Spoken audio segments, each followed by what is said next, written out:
Tell me something. What would you do if the person you just mocked for entertainment turned out to be the one person who could destroy everything you'd built?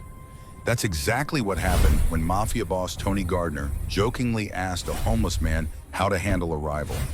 The answer he got wasn't rambling desperation. It was precise, classified, deadly accurate strategy that only someone with elite training could know. And when Tony realized this man was describing the exact methods being used to dismantle his own empire right now, he understood one terrifying truth. Finding out who this homeless man really is might be the only way to survive. If you're hooked already, don't leave without subscribing, because what this single conversation sets in motion will rewrite both their futures. All right, back to the story. Tell me something, Tony Gardner said, adjusting the cuffs of his custom-tailored suit as he stepped out of the black Rolls-Royce. The afternoon sun glinted off chrome and glass, the luxury financial building towering behind him like a monument to money and influence. His 3 lieutenants followed, sharp-eyed men in expensive clothes who moved like predators wearing human skin. Tony's gaze swept the entrance, then stopped on a figure that didn't belong in his world of power and polish. A homeless man sat on the concrete steps, mid-50s, maybe older, weathered skin that spoke of too many nights outside, an overgrown beard streaked with gray, clothes torn and faded from weather and time. But his eyes were wrong for a broken man, sharp, observant, watching the flow of people like someone tracking patterns instead of hoping for change. Tony's lieutenants noticed him too. Marco chuckled, nudging the others. "Boss, looks like we got an audience." Tony smiled slowly, the kind of smile that had made grown men confess secrets just to make it stop. He approached the steps, hands in his pockets, radiating the casual cruelty of someone who'd never been told no. "Let's say someone threatened my territory," Tony said, voice carrying just enough edge to make it clear this wasn't really a question. "A rival moving in, trying to take what's mine." He stopped a few feet away, looking down at the homeless man with the kind of amusement reserved for watching insects. "How would you handle them?" His men erupted in laughter. Marco slapped his knee. Vincent grinned and shook his head. They expected begging. "Please, sir, just spare some change," or maybe confused rambling, the scattered thoughts of someone whose mind had broken along with their life. Edward Wallace didn't beg. He lifted his head slowly, and for just a moment, Tony saw something flicker across those sharp eyes. Not fear, not desperation, calculation. "Hypothetically?" Edward's voice was low, rough from disuse, but clear, controlled. "Sure," Tony said, grin widening. "Hypothetically." Edward was quiet for a breath. Then he spoke, each word measured and precise. "I wouldn't touch them directly. Too visible, too traceable. I'd study their operation first. Cash flow, supply routes, or the communication patterns. Identify their dependencies. Then I'd introduce small contradictions. Anonymous reports of internal theft. Unexplained losses that point to different people. Create doubt, make their lieutenants suspect each other." The laughter died. Tony's grin froze. Edward continued, his gaze steady and unblinking. "Within 3 months, paranoia does the work for you. Trusted allies start making accusations. The structure collapses from within. They tear themselves apart, and you're never seen, never linked. By the time they realize they are being dismantled, there's no organization left to retaliate." Silence blanketed the sidewalk. Marco's hand moved instinctively toward his jacket. Vincent's jaw tightened. Even Tony, who'd built an empire on reading people, felt something cold slide down his spine. That wasn't street philosophy or lucky guessing. That was operational thinking, the kind that got people disappeared. "That's..." Tony's voice came out quieter than he intended, surprisingly specific. Edward tilted his head slightly. "You asked for my opinion. Where'd you learn that?" Tony stepped closer, smile completely gone now. "Those aren't tactics you pick up from TV shows." Edward's expression didn't change. He simply looked at Tony, really looked at him, the way a surgeon examines a patient before deciding where to cut. "Are you done with your joke now?" Edward asked. The question landed like a slap. Tony's instincts, honed from 2 decades of surviving a world where hesitation meant death, screamed a single word: danger. This wasn't a homeless man. This was something else. Someone else, someone who had learned those tactics the hard way and lived to bury them under rags and silence. Wait, Tony raised one hand, his voice shifting from mockery to something sharper. Genuine interest laced with warning. Explain the contradiction strategy. Why would that work? Edward glanced toward the street, watching a taxi merge into traffic. I really should move along. You should answer my question, Tony said, not bothering to make it sound like a request. For a long moment, Edward said nothing. Around them, the city moved. Business people rushing past, car horns blaring, the eternal rhythm of a place that never stopped. But in the small space between Tony and Edward, time felt suspended. Does it matter? Edward finally said, his voice quiet but steady. You asked a hypothetical. I gave you a hypothetical answer. Humor me. Tony's tattooed knuckles flexed. The crown inked across them caught the light. How does someone sleeping on concrete know about psychological warfare tactics? Anyone with pattern recognition can see how operations function, Edward said evenly. You isolate dependencies, identify failure points, exploit trust networks. Same principles apply in business, politics, warfare. The tactics don't change, just the terminology. Marco stepped forward. Boss, we should... Tony held up a hand, silencing him without looking away from Edward. That's not an answer, that's a deflection. It's the only answer you're getting, Edward said. Something passed between them then, an understanding that both men recognized but neither acknowledged.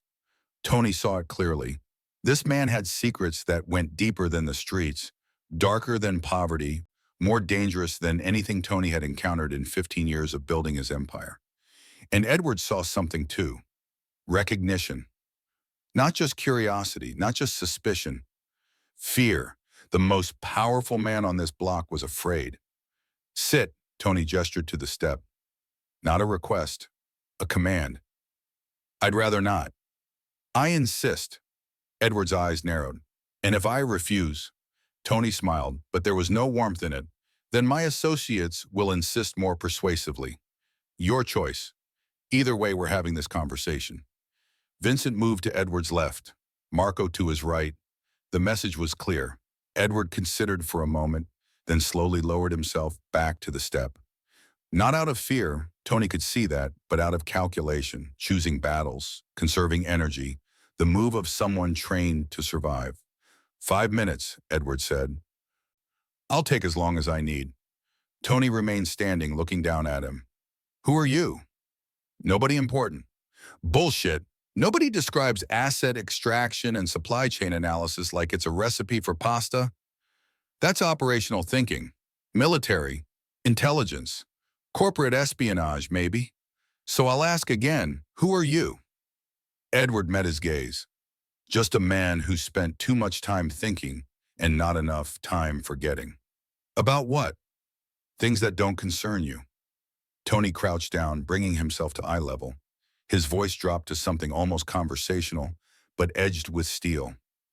Here's what I think. I think you're not homeless because you have to be. I think you're homeless because you're hiding, and men who hide that well usually have a damn good reason. Edward's expression didn't shift, but something flickered in his eyes just for a heartbeat, recognition that he'd been read correctly. Am I close? Tony asked. You're wasting your time. My time to waste. Tony studied him carefully. The way you talk about organizational collapse, about turning loyalty into paranoia, those aren't theories. You've done this before, haven't you? Silence. Maybe not to criminal organizations, Tony continued, but somewhere, somehow, you've watched structures fall apart because you made them fall apart. Edward's jaw tightened almost imperceptibly. Tony caught it. There it is, Tony said softly. The truth you're trying to bury under all this nobody important bullshit. Are we done? Edward asked. Not even close. Tony stood, dusting off his pants. He turned to Marco. Find out who he is. Boss. Everything, Tony said, his voice quiet but absolute. Real name, background, why he's on the street, where he came from. I want to know what he did before he disappeared. Edward's expression remained neutral, but Tony saw the slight tension in his shoulders. The way his hands, calloused and weathered, tightened just a fraction. You won't find anything, Edward said. Then I'll look harder. Tony pulled out his phone, typed something quickly, then pocketed it. See, here's what you don't understand about me. When something doesn't make sense, I don't ignore it. I dig until it does. And you, my friend, make no sense. I'm not your friend. No, Tony agreed. You're not, but you're something, and I'm going to find out what. Edward stood slowly, his movements careful, controlled. For a man who'd been living on the streets, there was no stiffness, no weakness in the way he rose. Another detail that didn't fit. Good luck with that, Edward said. I don't need luck. Tony stepped back, giving him space. I have resources, money, people who owe me favors. By tomorrow morning, I'll know everything about you. You won't. The certainty in Edward's voice made Tony pause. Why not? Because men like me don't leave trails, Edward said quietly. We disappear for a reason, and the people who try to find us. He trailed off, but the implication hung in the air. Tony laughed, sharp, genuine. Are you threatening me? I'm warning you. Edward's voice stayed level. Some doors are better left closed, and some mysteries are too interesting to ignore. They stood there, two men from completely different worlds, locked in a moment of mutual assessment. The city moved around them, oblivious. People passed without a second glance at the homeless man and the crime boss having a conversation that would change both their lives. Tell me one thing, Tony said finally, and I'll let you walk away. For now. Edward waited. The tactics you described, the contradiction strategy, the psychological warfare, all of it. Where did you really learn that? Edward was silent for a long moment, then so quietly Tony almost missed it. From the people who used it on me. Before Tony could respond, Edward turned and walked away. Not running, not hurried, just gone. Tony watched him disappear into the flow of pedestrians, his worn jacket and shuffling gait making him invisible again within seconds, as if their entire conversation had been a hallucination. But it hadn't been. In Tony's instincts, the same instincts that had kept him alive in a world where weakness meant death, were screaming. Tony climbed back into the car and Marco closed the door behind him. The engine purred to life, luxury and leather insulating him from the world outside. You really want us to run a check on a homeless guy, boss?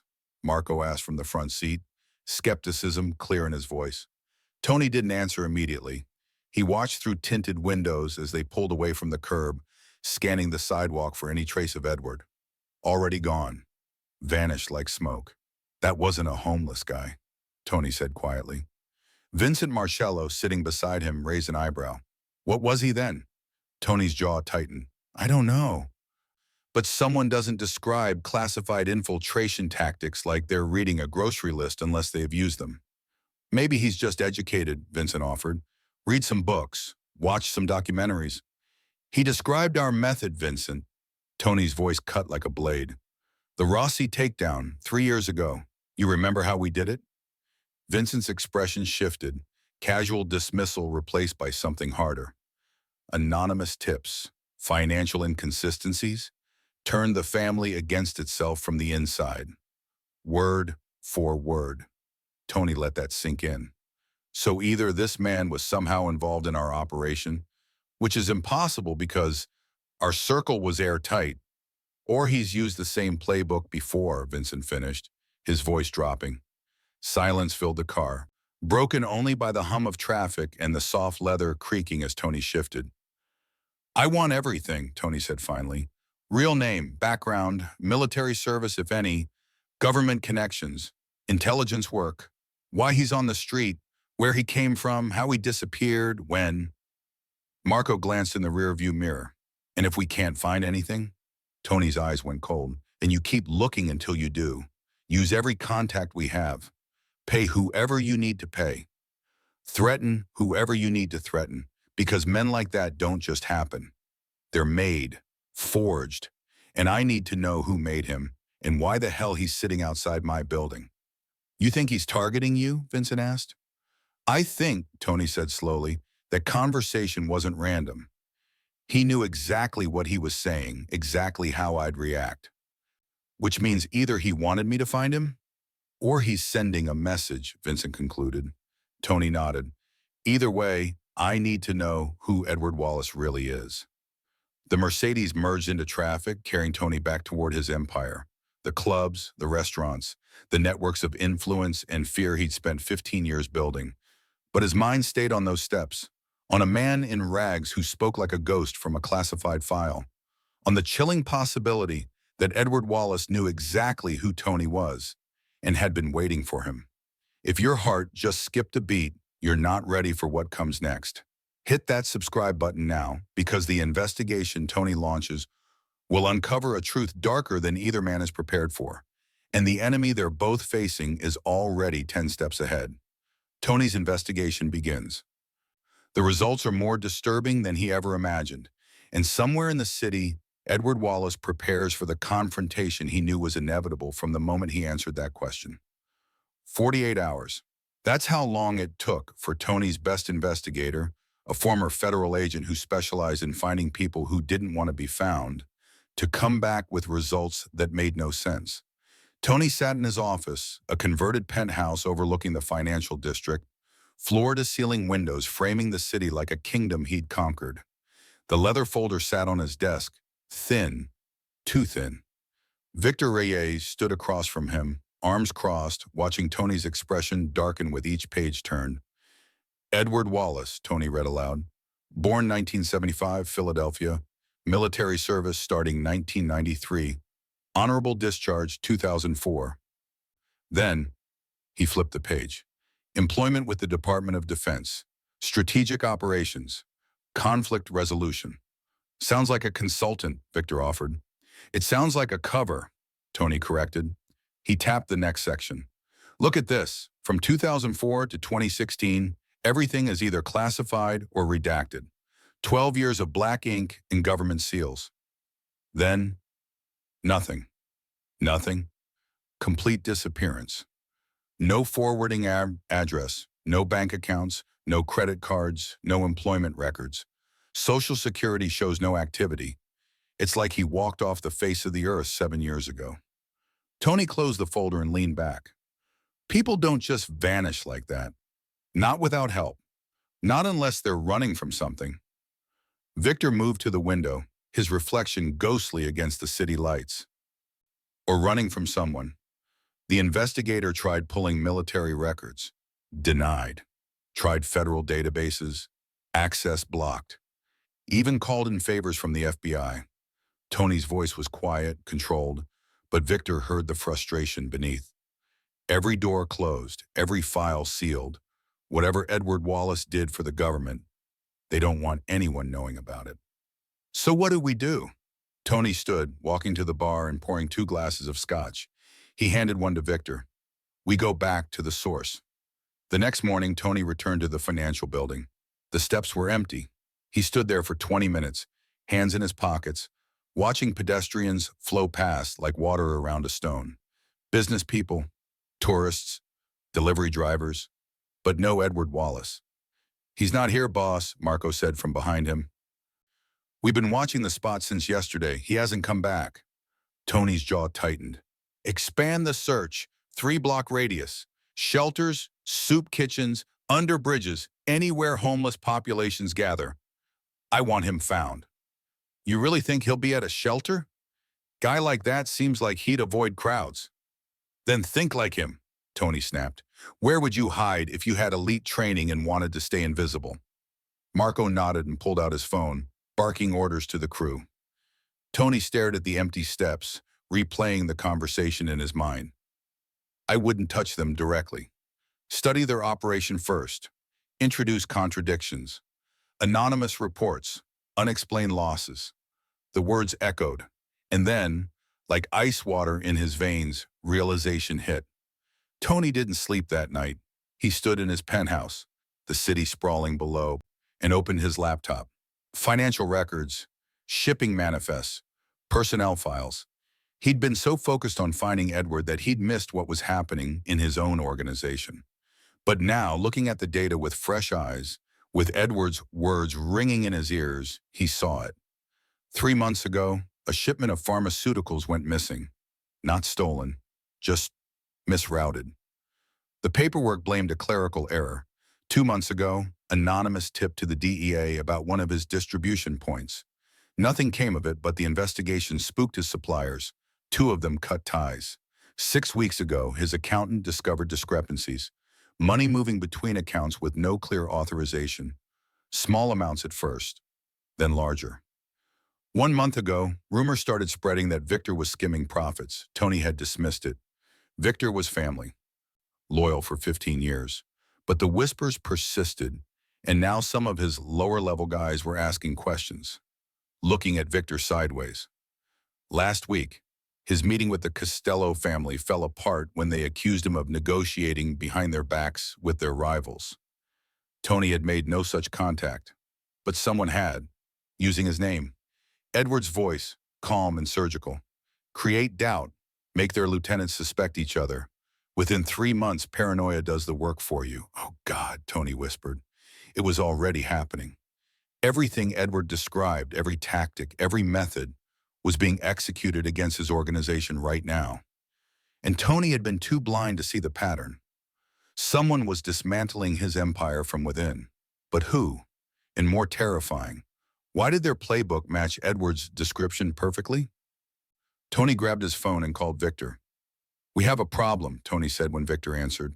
"A big one. Get to my place now. And Victor, don't tell anyone you're coming. Not Marco. Not anyone. Boss, what's going on? Just get here and watch your back." Tony ended the call and stared at his reflection in the dark window. Edward Wallace hadn't been giving him hypothetical advice. He'd been describing an active operation, which meant one of two possibilities, both equally terrifying. Either Edward was involved in destroying Tony's empire, sitting on those steps, watching, waiting to see his work unfold. Or Edward had recognized the tactics because he'd seen them before, because someone had used them on him. The same person who'd made Edward disappear 7 years ago, the same person who was now coming for Tony. Tony's hands trembled as he poured another drink. For the first time in 15 years, since he'd clawed his way out of the gutter and built an empire on blood and ambition, Tony Gardner felt something he had almost forgotten. Fear. Not of violence, not of rivals or police or prison. Fear of an enemy he couldn't see. An enemy who knew him better than he knew himself. An enemy who was already inside his walls. 7 years earlier, Edward Wallace sat in a secured briefing room 3 levels below the Pentagon, watching satellite images flicker across the screen. Outside, Washington, D.C. moved through an ordinary Tuesday. Inside, 6 people prepared for an operation that didn't officially exist. "Target is Alexander Volkov," the mission commander said, highlighting a photo. "Arms dealer, human trafficker. Operates through shell corporations across Eastern Europe. We've spent 2 years building this case, and we finally have him." Edward studied the intelligence packets spread before him. Financial networks, communication intercepts, travel patterns. His specialty wasn't pulling triggers. It was finding the invisible threads that held criminal empires together and knowing exactly where to cut. "Standard extraction won't work," Edward said, his voice calm and measured. "Volkov's paranoid, compartmentalized security. If we move on him directly, we lose the network. We need to dismantle the organization from within first." "How long?" the commander asked. 3 months, maybe less. Edward traced connections on the board. "We introduced contradictions in his supply chain, anonymous reports to his partners suggesting internal theft. Small financial discrepancies. Make his lieutenants suspect each other. By the time we move on Volkov, the network collapses on its own." The commander nodded. "Do it. You have authorization for black budget operations. No oversight, no paper trail." Edward's team deployed 2 weeks later. Everything went exactly as planned. For 67 days. Then on day 68, Edward's encrypted phone rang at 3 a.m. "Bort," the voice said. Not the commander, someone else. Someone Edward didn't recognize. "Your position is compromised. Extract immediately." "Compromised how?" Edward was already moving, grabbing his go-bag. "Your team. Location leaked. You have 15 minutes. Maybe less." The line went dead. Edward ran. Behind him, the safe house exploded. The blast threw him forward, heat and shrapnel tearing through the night. His ears rang, blood ran down his face, but he kept moving, instinct overriding pain. He didn't know until 3 days later, hiding in a fishing village, watching CNN on a grainy television, that all 5 members of his team had died in that explosion. The official report called it a gas leak. Edward knew better. Someone had sold them out. Someone inside. Someone who knew their location, their protocols, their mission parameters. Someone with access to classified operational details that should have been locked behind layers of security.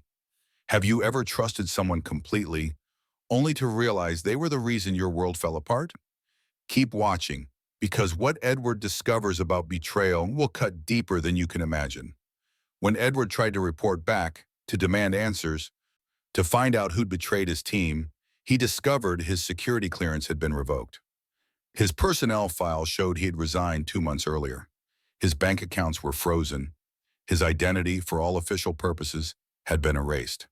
The message was clear. You don't exist anymore. And if you try to prove otherwise, you'll die for real this time. So Edward Wallace disappeared. He shed his name, his history, his identity like a snake shedding skin. He learned to survive on the streets, to become invisible, to be nobody. Because nobody couldn't be hunted. Nobody couldn't be killed. For 7 years, he'd been a ghost. Until 3 days ago, when a mafia boss asked him a question that forced him to speak truths he'd buried. Present day. Edward sat under a highway overpass, the concrete cold against his back, watching headlights streak past overhead. His few possessions, a sleeping bag, a worn backpack, a thermos, lay beside him.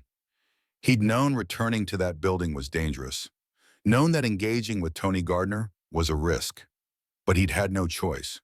Because 2 months ago, Edward had recognized something, a pattern, a signature, the same methodical dismantling he'd designed, being used against a criminal organization in this city, Tony Gardner's organization. At first, Edward thought it was a coincidence. Criminal tactics weren't copyrighted.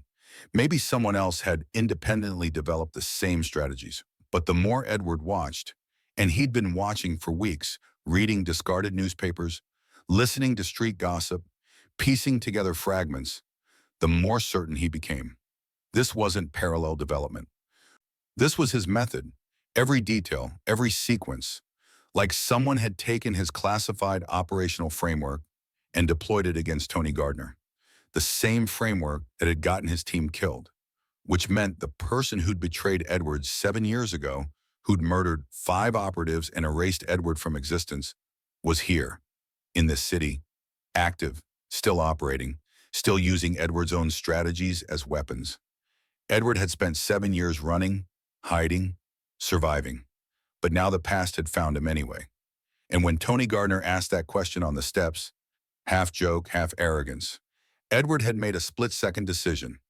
He could stay silent, stay invisible, stay safe, or he could do what he'd been trained to do, identify the threat and neutralize it. He'd answered the question, knowing Tony would investigate, knowing Tony would discover the sabotage, knowing Tony would realize the connection. Because Edward couldn't hunt this enemy alone. He had no resources, no access, no authority. He was a ghost with nothing but knowledge and rage. But Tony Gardner had power, money, networks, motivation. And now Tony had a reason to dig deeper. Edward pulled out a burner phone, one of 3 he kept charged and hidden, and typed a message to a number he'd been saving for 7 years. A final contact, a last resort. He's here, same signature, need confirmation. The response came 90 seconds later. Confirmed. Operation active. Target. Gardner Criminal Network. Source unknown. Exercise extreme caution. Edward deleted the messages and crushed the phone under his heel. So it was real. The same ghost who destroyed his life was dismantling Tony's empire, and Edward was going to find out why. Headlights swept across the underpass, brighter than the others. A car slowing, stopping. Edward's hand moved to the knife hidden in his jacket. A figure stepped out. Expensive suit, tattooed hands catching the streetlight. Tony Gardner. Found you, Tony said, walking closer, but stopping just outside arm's reach. Smart, cautious. You're persistent, Edward replied. You're predictable. Former military, intelligence background, you'd avoid shelters, cameras, crowds.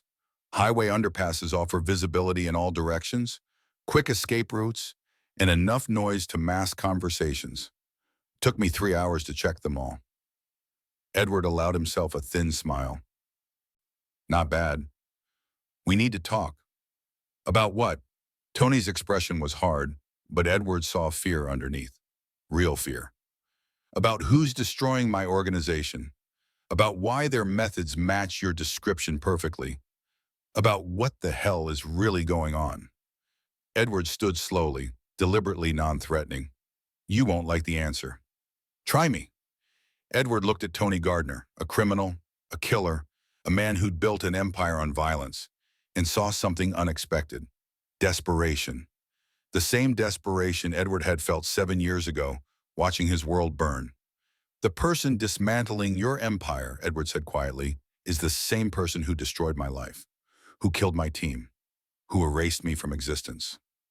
Tony's jaw tightened. Who? I don't know their name, I don't know their face, but I know their signature. I know their methods because I created them. You created the strategies you're seeing, the contradiction tactics, the psychological warfare. I designed that operational framework, used it for covert government operations. It was classified, sealed. Only a handful of people had access. Understanding dawned in Tony's eyes. And one of them betrayed you. One of them sold me out, murdered my team, and now they're using my own playbook against you. Edward stepped closer. So here's my question, Mr. Gardner. Are you ready to hunt a ghost? Because that's what we're facing, someone inside the system, someone protected, someone who's very good at staying invisible. Tony was silent for a long moment, processing. Then, why help me? You don't owe me anything. You could disappear again. I could, Edward agreed. But I'm tired of running, and you have something I don't. What's that? Resources, access, the ability to dig where I can't reach anymore. Edward's voice dropped. You want to save your empire. I want justice for my team. Maybe we can help each other. Tony extended his hand. Edward looked at it, tattooed knuckles, manicured nails, the hand of a man who'd broken bones and signed death warrants. Then he shook it. We find this bastard together, Tony said. And when we do, Edward asked. Tony's smile was cold. Then we make sure they never hurt anyone again. The alliance was fragile. Two men who shouldn't trust each other, bound by a common enemy neither could see. Tony brought Edward to a safe house on the east side, not one of his official properties, but a quiet apartment above a laundromat that only Victor knew about. Neutral ground, no cameras, no records.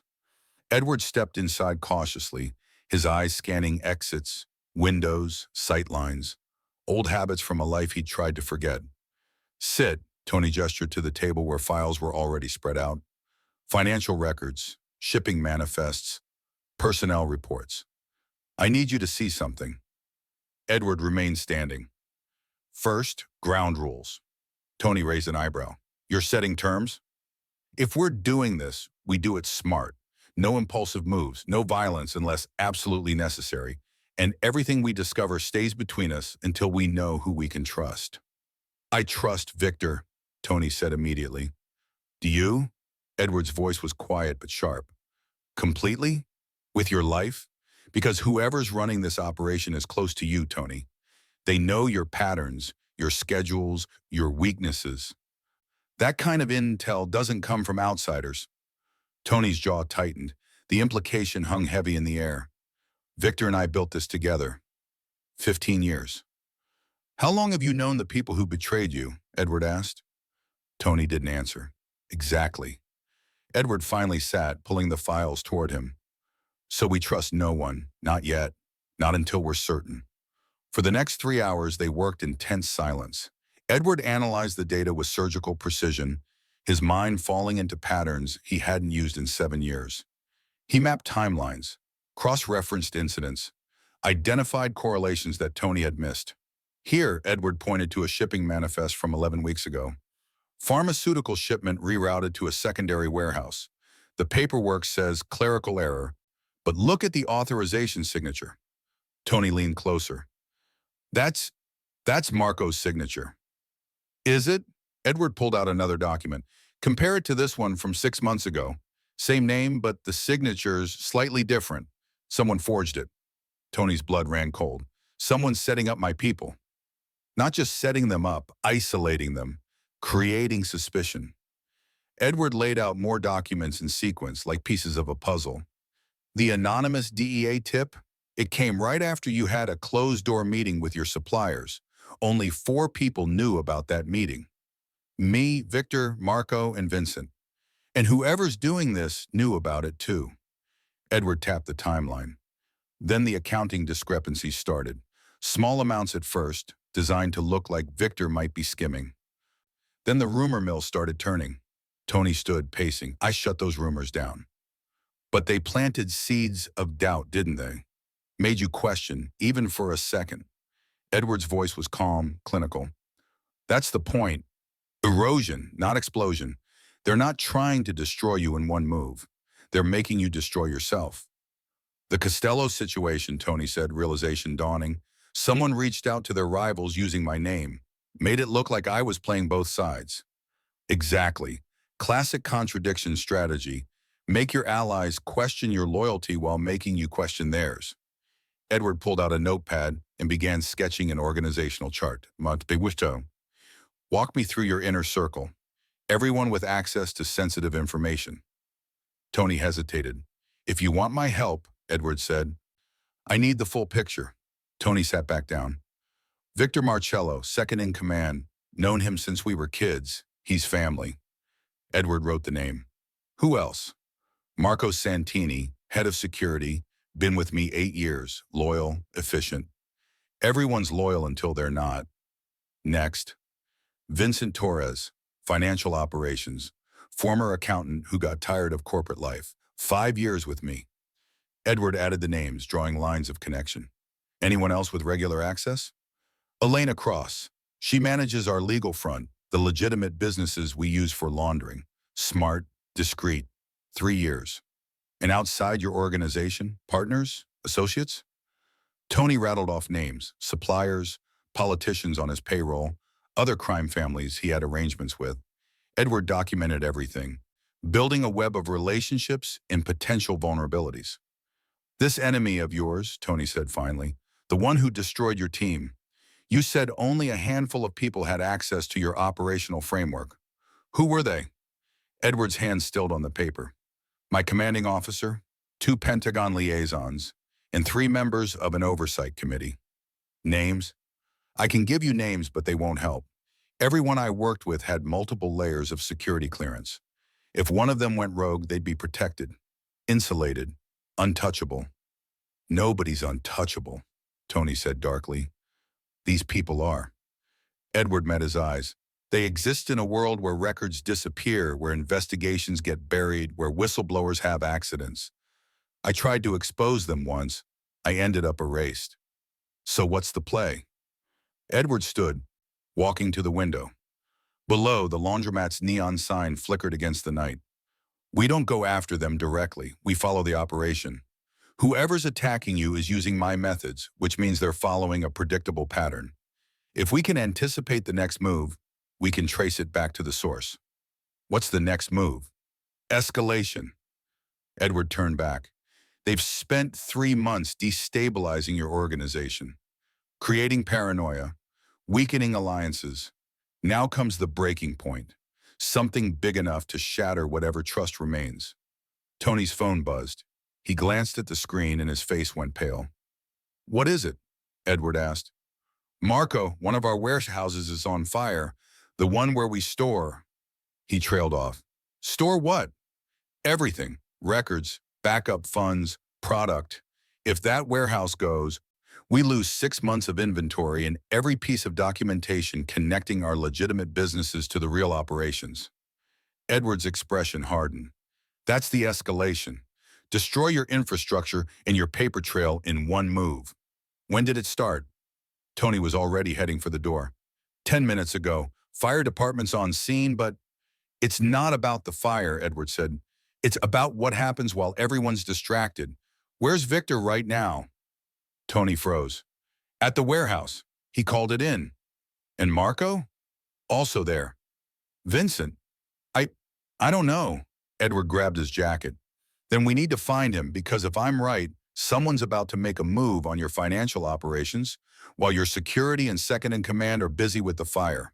They raced down the stairs, Tony calling Vincent's number. It went straight to voicemail. Where would he be at this hour? Edward asked as they reached Tony's car. His office, downtown. Tony's hands were shaking as he started the engine.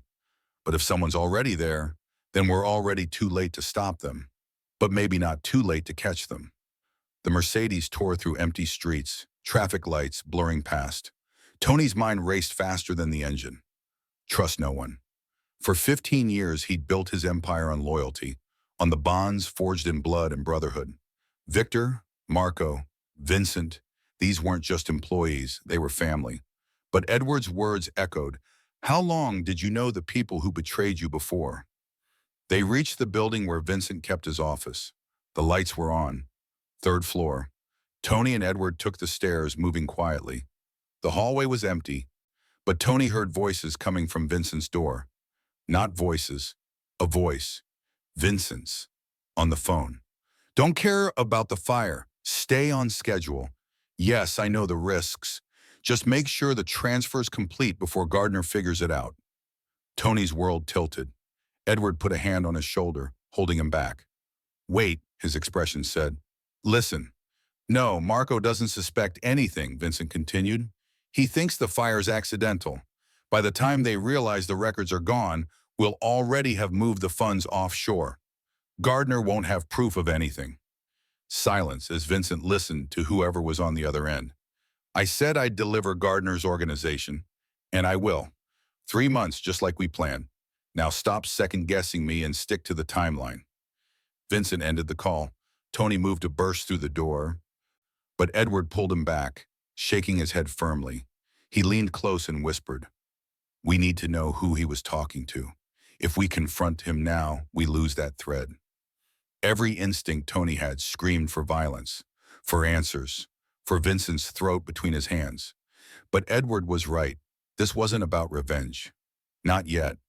This was about finding the person Vincent was working for, the person who destroyed Edward's life, the person who was using Edward's own strategies to dismantle everything Tony had built. They retreated silently down the stairs. Once outside, Tony leaned against the car, breathing hard. Vincent, it's Vincent, that son of a... He's not working alone, Edward said. He referenced someone giving him orders. Someone with a timeline. Someone who planned this 3 months ago. He looked at Tony. How long have you known Vincent? 5 years. And before that? He came recommended by the business associate. Tony's eyes widened. Elena Cross brought him in, said he was the best financial mind she'd ever worked with. Edward's expression sharpened. Where is Elena right now? Tony pulled out his phone, hands trembling with rage and adrenaline. He called Elena's number. It went to voicemail. He tried again. Voicemail. She's gone, Tony whispered. They're both gone. Not gone, Edward corrected. Mobile, which means they're executing the final phase tonight. The fire's a distraction. Vincent's moving your money, and somewhere Elena's covering their tracks. Tony looked at Edward, this homeless man who'd been invisible 3 days ago, and saw the strategist he'd once been. Calm, focused, dangerous. What do we do? Tony asked. Edward smiled, cold and sharp. We do what they're not expecting. We let them think they've won. We don't confront Vincent. We don't chase Elena. We watch, we wait, and we follow the money. Follow it where? To whoever's been pulling the strings this whole time. Edward's voice dropped. The person who destroyed my team 7 years ago is about to make a mistake because they think they're still invisible. They think I'm still broken. They think you're too paranoid to see clearly. And we proved them wrong, Tony finished. Exactly. They stood in the shadow of the building where Vincent was even now betraying everything Tony had built and made a plan, not for revenge, not yet, but for something more dangerous. Truth. Pretending was harder than killing. Tony had ended lives with less emotional strain than it took to sit across from Vincent Torres the next morning and act like nothing had changed. "Coffee?" Vincent asked, pouring from the French press in Tony's office. "Sure," Tony said, forcing his voice to stay casual. Every muscle in his body wanted to lunge across the desk, to grab Vincent by the throat and demand answers, and to make him bleed for every lie, every manipulation, every moment of false loyalty. But Edward's words from last night echoed in his mind. "We let them think they've won." So Tony took the coffee and smiled. "Hell of a night," Vincent said, settling into the leather chair. His expression was perfectly calibrated, concerned but calm, the face of a trusted advisor dealing with crisis. The warehouse fire could have been worse. Marco managed to save about 40% of the inventory before the structure became unstable. "What about the records?" Tony asked, watching Vincent's eyes. "Not even a flicker. Total loss. Everything in the secure room was incinerated. Financial documentation, shipping manifests, contact lists, all gone." "Convenient," Tony said quietly. Vincent's brow furrowed. "Convenient? For whoever wants to erase our trail." Tony leaned back, studying him. "Makes it harder to prove connections, harder to trace operations. Almost like someone planned it that way." For just a heartbeat, something shifted in Vincent's expression. Not quite fear, not quite guilt, but awareness that Tony was thinking instead of just reacting. "You think it was arson?" Vincent asked carefully. "I think," Tony said, "that we've had too many coincidences lately. Anonymous tips, financial discrepancies, the Costello situation, and now a fire that destroys our most sensitive records. Either we're cursed or someone's orchestrating this." Vincent nodded slowly. "I've been thinking the same thing, which is why I pulled some preliminary reports." He slid a folder across the desk. "Fire investigators' initial assessment. They found accelerant residue. This was definitely intentional." Tony opened the folder, scanning documents that looked official but could easily be fabricated. "Any suspects?" "Could be rivals.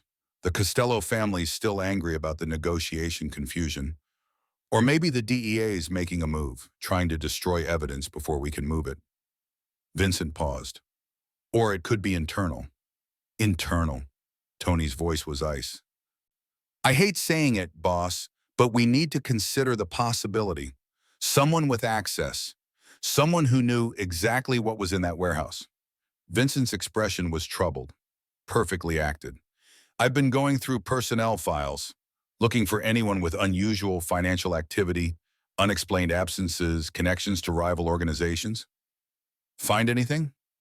Vincent hesitated, another perfectly timed beat of reluctance.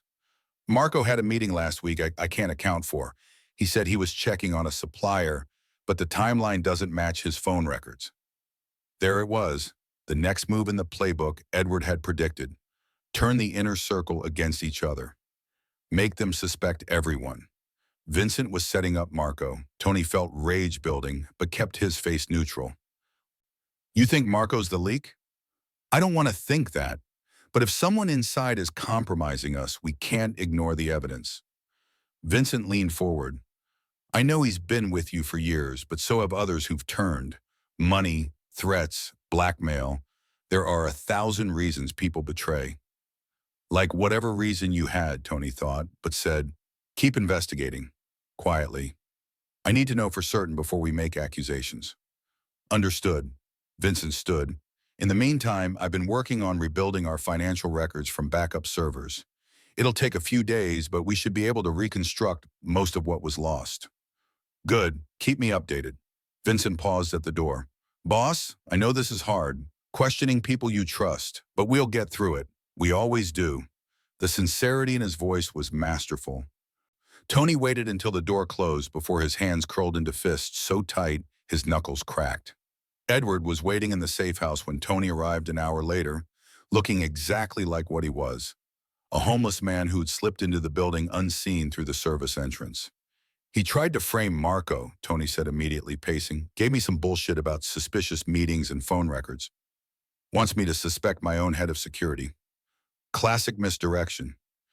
Edward was studying a laptop. Tony didn't ask where he'd gotten it. "While you're focused on Marco, Vincent moves more freely. makes his endgame easier. What is his endgame? Complete collapse. Edward turned the screen toward Tony. I've been tracking the money movements from last night. Vincent transferred 8.2 million out of your offshore accounts. The funds bounced through 6 different shell corporations before landing here. He pointed to a bank in the Cayman Islands. The account holder is listed as a consulting firm called Apex Strategic Solutions. Never heard of it. Neither had I, until I ran the incorporation papers. Edward pulled up another document. Apex was founded 7 years ago, 3 months after my team was killed.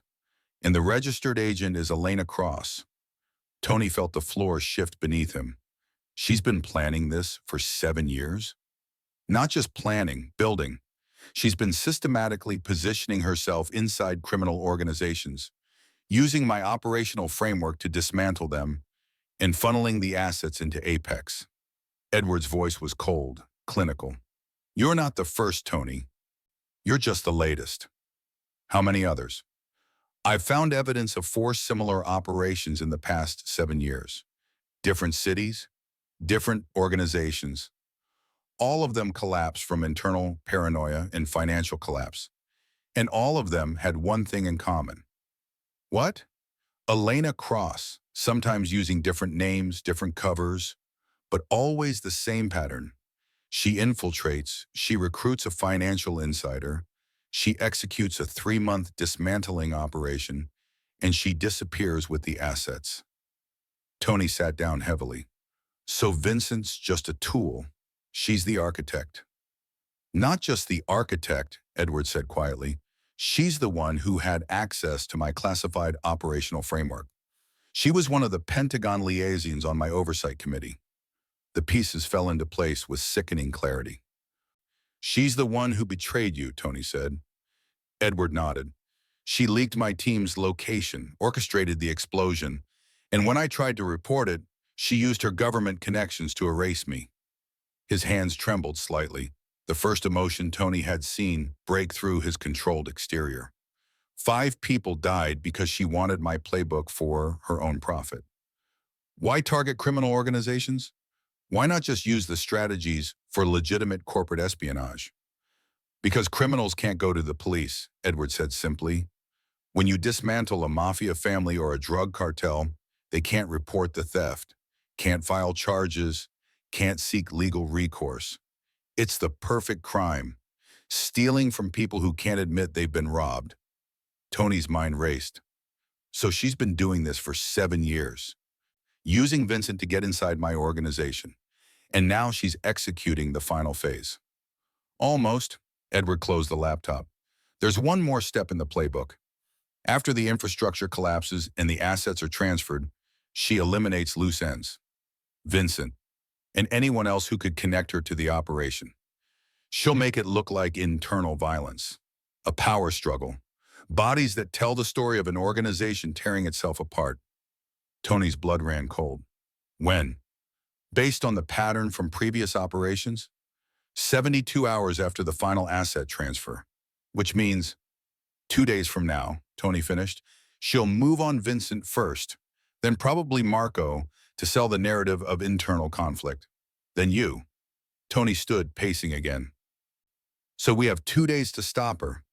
We have 2 days to catch her, Edward corrected. There's a difference. If we just stop the killings, she disappears again. Rebuilds somewhere else. Targets someone else. We need proof, evidence, something concrete that connects her to everything. The asset theft, the betrayals, my team's deaths. How do we get that? Edward smiled, grim and dangerous. We use her own playbook against her. We create contradictions, make her question Vincent's loyalty, force her to surface. Explain. Vincent's been reporting to her, right? Updating her on the operation's progress. What if those updates started containing inconsistencies? Understanding dawned on Tony's face. We feed Vincent false information. Make him tell Elena things that don't add up. Exactly. We make her think Vincent's compromised. Maybe skimming funds for himself. Maybe planning to betray her. We introduce just enough doubt that she has to investigate, has to make contact, has to come out of the shadows. And when she does? We're waiting, Edward said. with cameras, recordings, everything we need to prove what she's done. Tony considered the plan. It was risky. It required perfect timing and execution. One mistake and Elena would vanish like smoke. But it was also brilliant, using her own methodology, contradiction, paranoia, manufactured doubt to trap her. There's one problem, Tony said. Vincent knows me. He'll notice if I start feeding him obvious lies. So don't make them obvious. Edward pulled out a notepad. We craft information that's plausible but wrong. Things he can verify that will check out initially but reveal inconsistencies later. We make Elena do the work of discovering the contradictions. For the next 3 hours, they planned. False financial reports showing Tony moving money to accounts Elena couldn't track. Fabricated communications suggesting Tony suspected Vincent and was building evidence. Staged conversations Vincent could overhear about a mysterious insurance policy Tony had created. Each piece carefully designed to make Elena question whether Vincent was still loyal or whether he'd been turned. This won't just draw her out, Edward said finally. It'll make her desperate. Desperate people make mistakes. What kind of mistakes? The kind where they kill the wrong person at the wrong time in the wrong place. The kind where we're watching and recording every second. Tony looked at Edward, this ghost of a strategist who'd lost everything, and saw the man he'd been before the betrayal. Sharp, deadly, relentless. When this is over, Tony said quietly, when we have her, what happens then? Edward's expression went cold. Then we give her a choice. What choice? Confess everything. Record a full admission. Names, dates, operations, my team's murders, all of it. Or, Edward's smile was arctic, or she learns what it's like to disappear the way she made me disappear. Except I won't be as merciful as she was. Tony extended his hand. Partners until the end. Edward shook it. Until the end. The contradiction strategy worked faster than Edward expected. Within 18 hours of Tony feeding Vincent false information about hidden accounts and insurance policies, Elena made contact. Not with Vincent, with Tony directly. The call came at 2 a.m. Tony's private line, the number only 5 people had.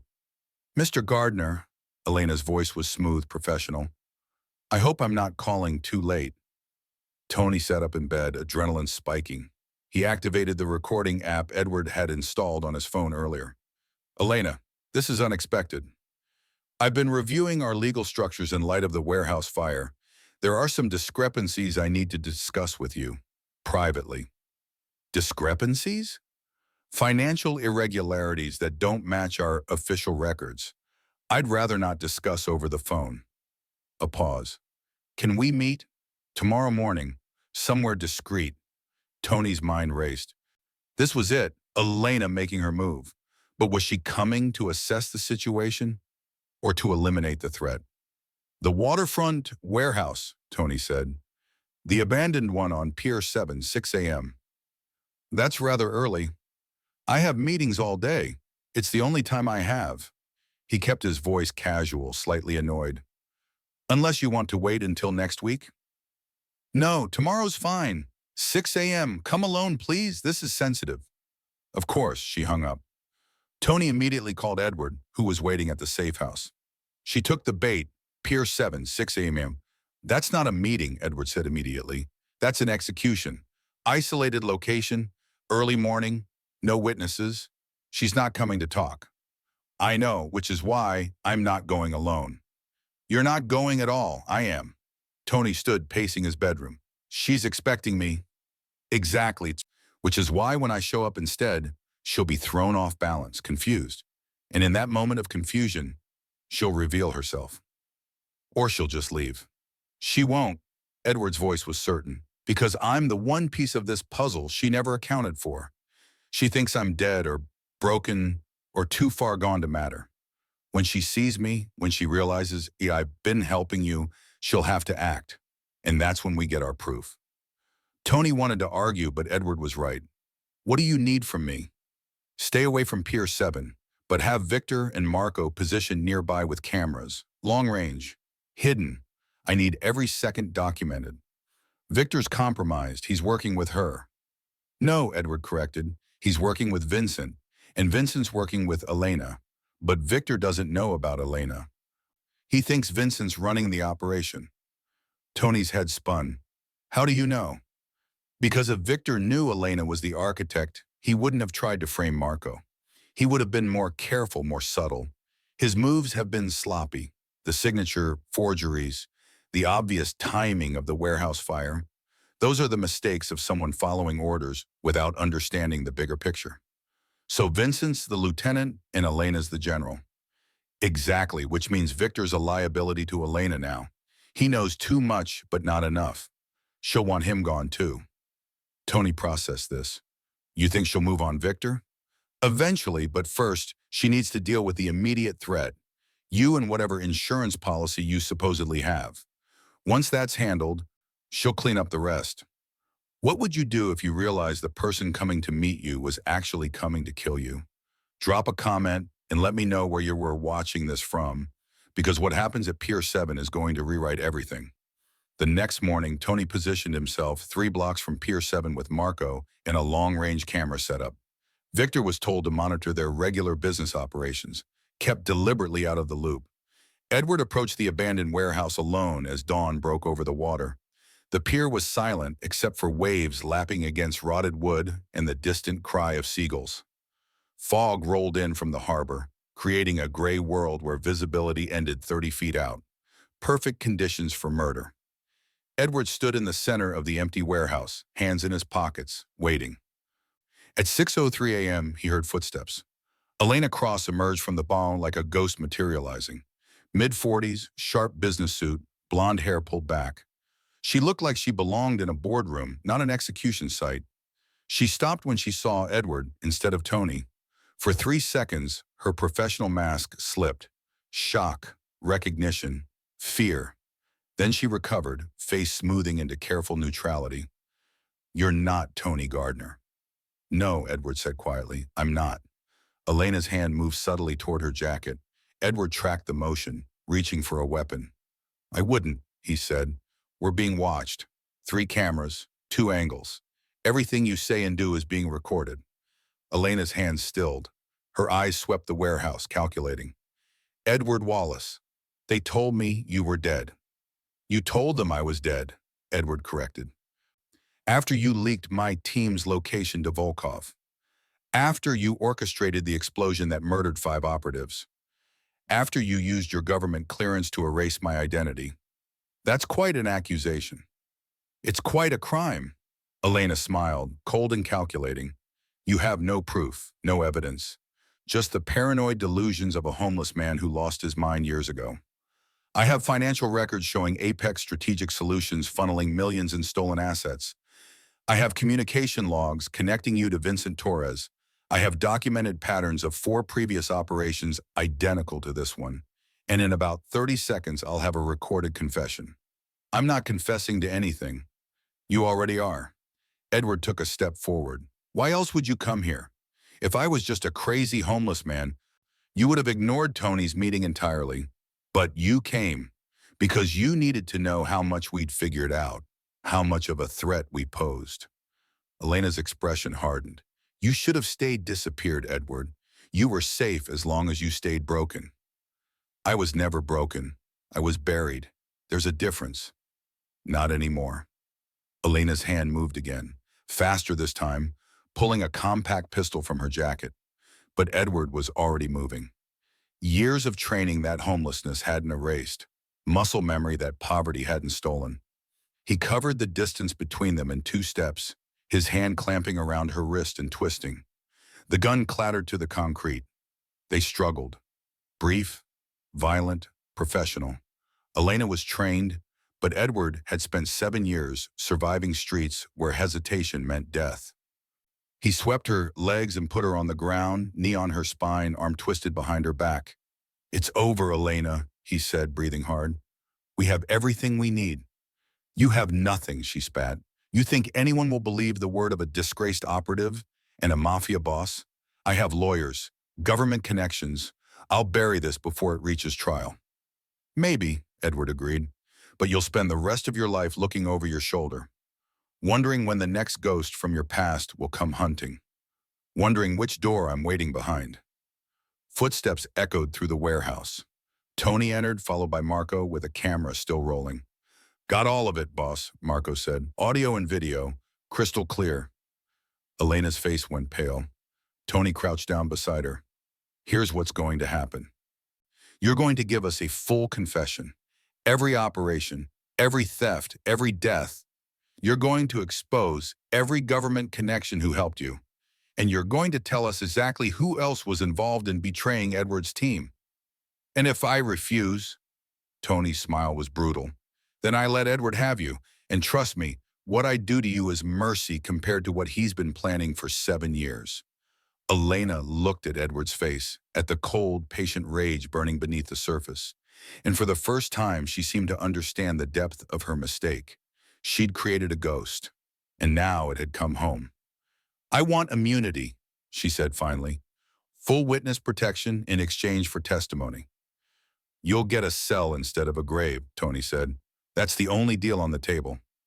Elena closed her eyes. There are others. People higher up than me. If I talk, they'll kill me before I reach trial.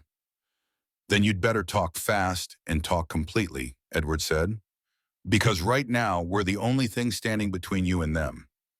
For the next 2 hours, Elena talked about the Pentagon Oversight Committee she'd served on, about discovering Edward's classified operational framework and realizing its potential for criminal asset extraction, about the commanding officer who had helped her access the files in exchange for a percentage, about leaking Edward's team's location to ensure he couldn't expose the theft, about 7 years of systematically targeting criminal organizations across the country, about Vincent Torres, who she'd recruited and planted in Tony's organization 18 months ago, about the planned execution of Vincent, Marco, and Tony, scheduled for tomorrow night. Marco recorded every word. When she finally stopped talking, spent and broken, Tony looked at Edward. Your call, Tony said quietly. What happens to her? Edward stared at the woman who'd destroyed his life, murdered his team, and stolen 7 years from him. Part of him wanted blood, wanted vengeance, wanted her to suffer the way he'd suffered. But another part, the part that had survived by learning to let go of everything except survival, understood something else. We turn her over to federal authorities, Edward said finally, with all the evidence, all the recordings. We make sure her government connections can't bury this. They'll try, Elena said bitterly. Let them, Edward replied, because unlike 7 years ago, I'm not alone anymore. And the people who helped you are about to discover that ghosts don't stay buried forever. Tony made a call. Within an hour, federal agents arrived. Not the local field office, but a special task force Tony had contacted through back channels. People who'd been investigating government corruption and jumped at the chance to bring down a rogue Pentagon liaison. As they led Elena away in handcuffs, she looked back at Edward one last time. I'm sorry, she said, for what it's worth. It's worth nothing, Edward replied, but it's a start. Vincent Torres didn't know his world had ended. He sat in his downtown office reviewing financial reports, sipping his third espresso of the morning, completely unaware that Elena Cross was in federal custody and singing like a canary. Edward watched him through the window from the building across the street, binoculars in hand. He looks calm, Tony observed, standing beside him. He thinks he's won, Edward said. Elena was supposed to handle you this morning. In his mind, you're either dead or about to be. He's probably planning his exit strategy right now, transferring the last of the assets, preparing his new identity, getting ready to disappear. So we take him now, arrest him before he runs. We could, Edward lowered the binoculars, but Vincent's a lieutenant, not the architect. Elena gave us names of people higher up, the Pentagon officials who helped her access my operational framework. If we arrest Vincent now, those people scatter. They bury evidence. They protect themselves. So what's the play? Edward smiled grimly. We let Vincent lead us to them. He doesn't know Elena's compromised, which means he'll still follow protocol.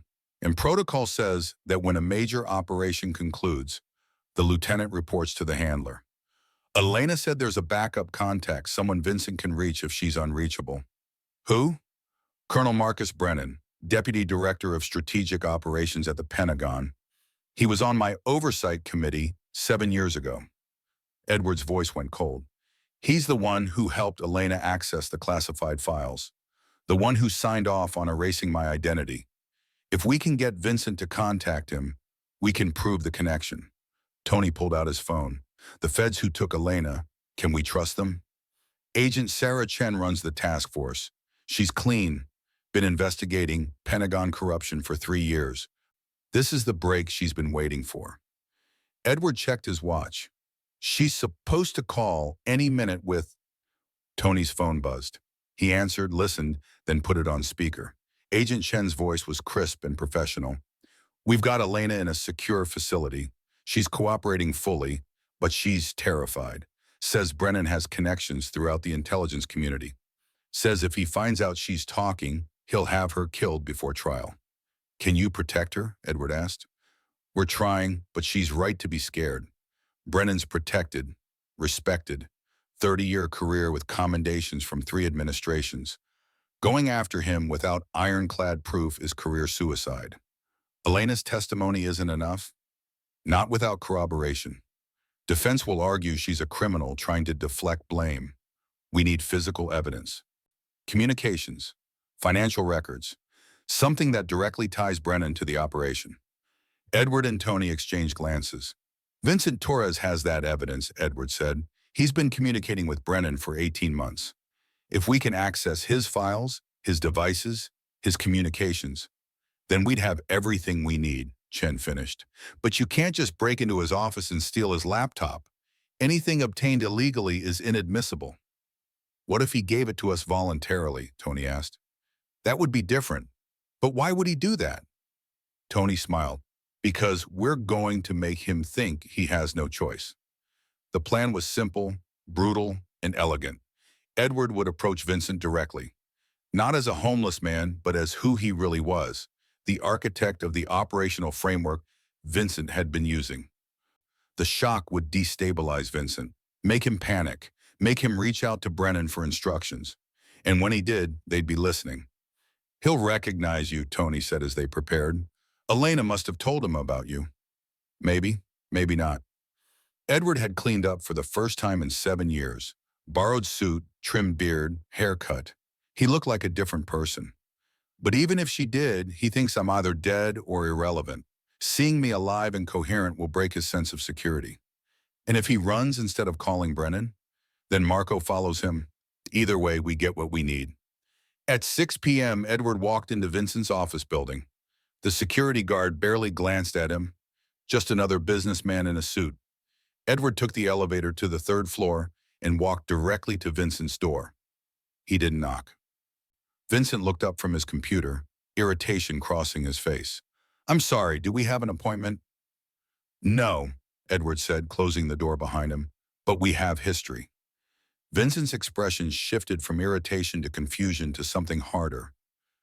I don't think we've met. You're right, we haven't, but you've been using my work for the past 18 months. Edward sat down uninvited. The contradiction strategy, the psychological warfare tactics, the systematic dismantling methodology, I wrote all of it. Vincent's face went carefully blank. I have no idea what you're talking about.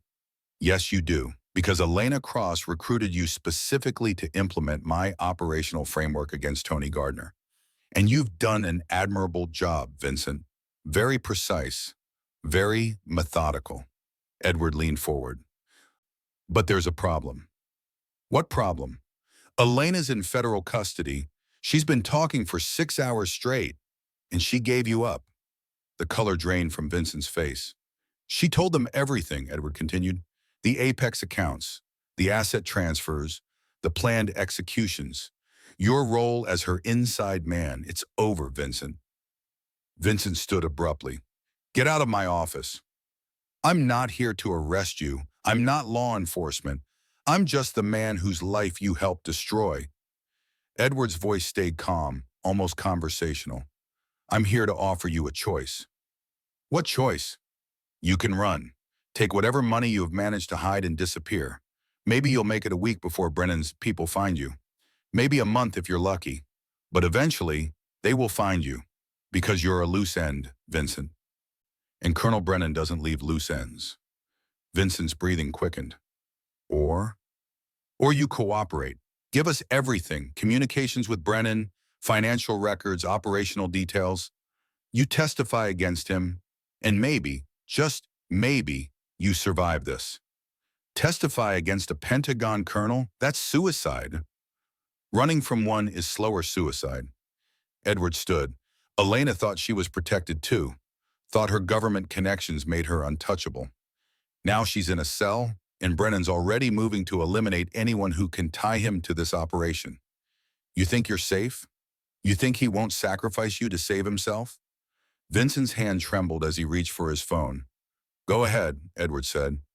Call him, ask him what he wants you to do now that Elena's compromised. See if he tells you to come in for protection, or if he tells you to handle it yourself. See if he sounds like a man who's planning to save you or bury you. Vincent stared at the phone, then at Edward, calculation and fear warring in his expression. Then he dialed. Edward activated the recording device hidden in his jacket, a backup to the FBI surveillance van parked outside that was monitoring all of Vincent's communications. The call connected. Brennan. The voice was sharp, military precise. Sir, we have a problem, Vincent said, his voice shaking slightly. Elena's been arrested, federal custody, and there's someone here who says he knows everything. Silence on the other end. Then, who's there with you? Vincent looked at Edward. He says his name is Edward Wallace. The silence stretched longer this time. Put him on, Brennan said finally. Vincent handed Edward the phone with trembling hands. Colonel Brennan, Edward said, it's been a long time. Wallace, I heard you were dead. You were hoping I was dead. There's a difference, Viome. What do you want? The same thing I wanted 7 years ago. The truth, accountability, justice for the people you murdered. Brennan's laugh was cold. You have no proof, no evidence.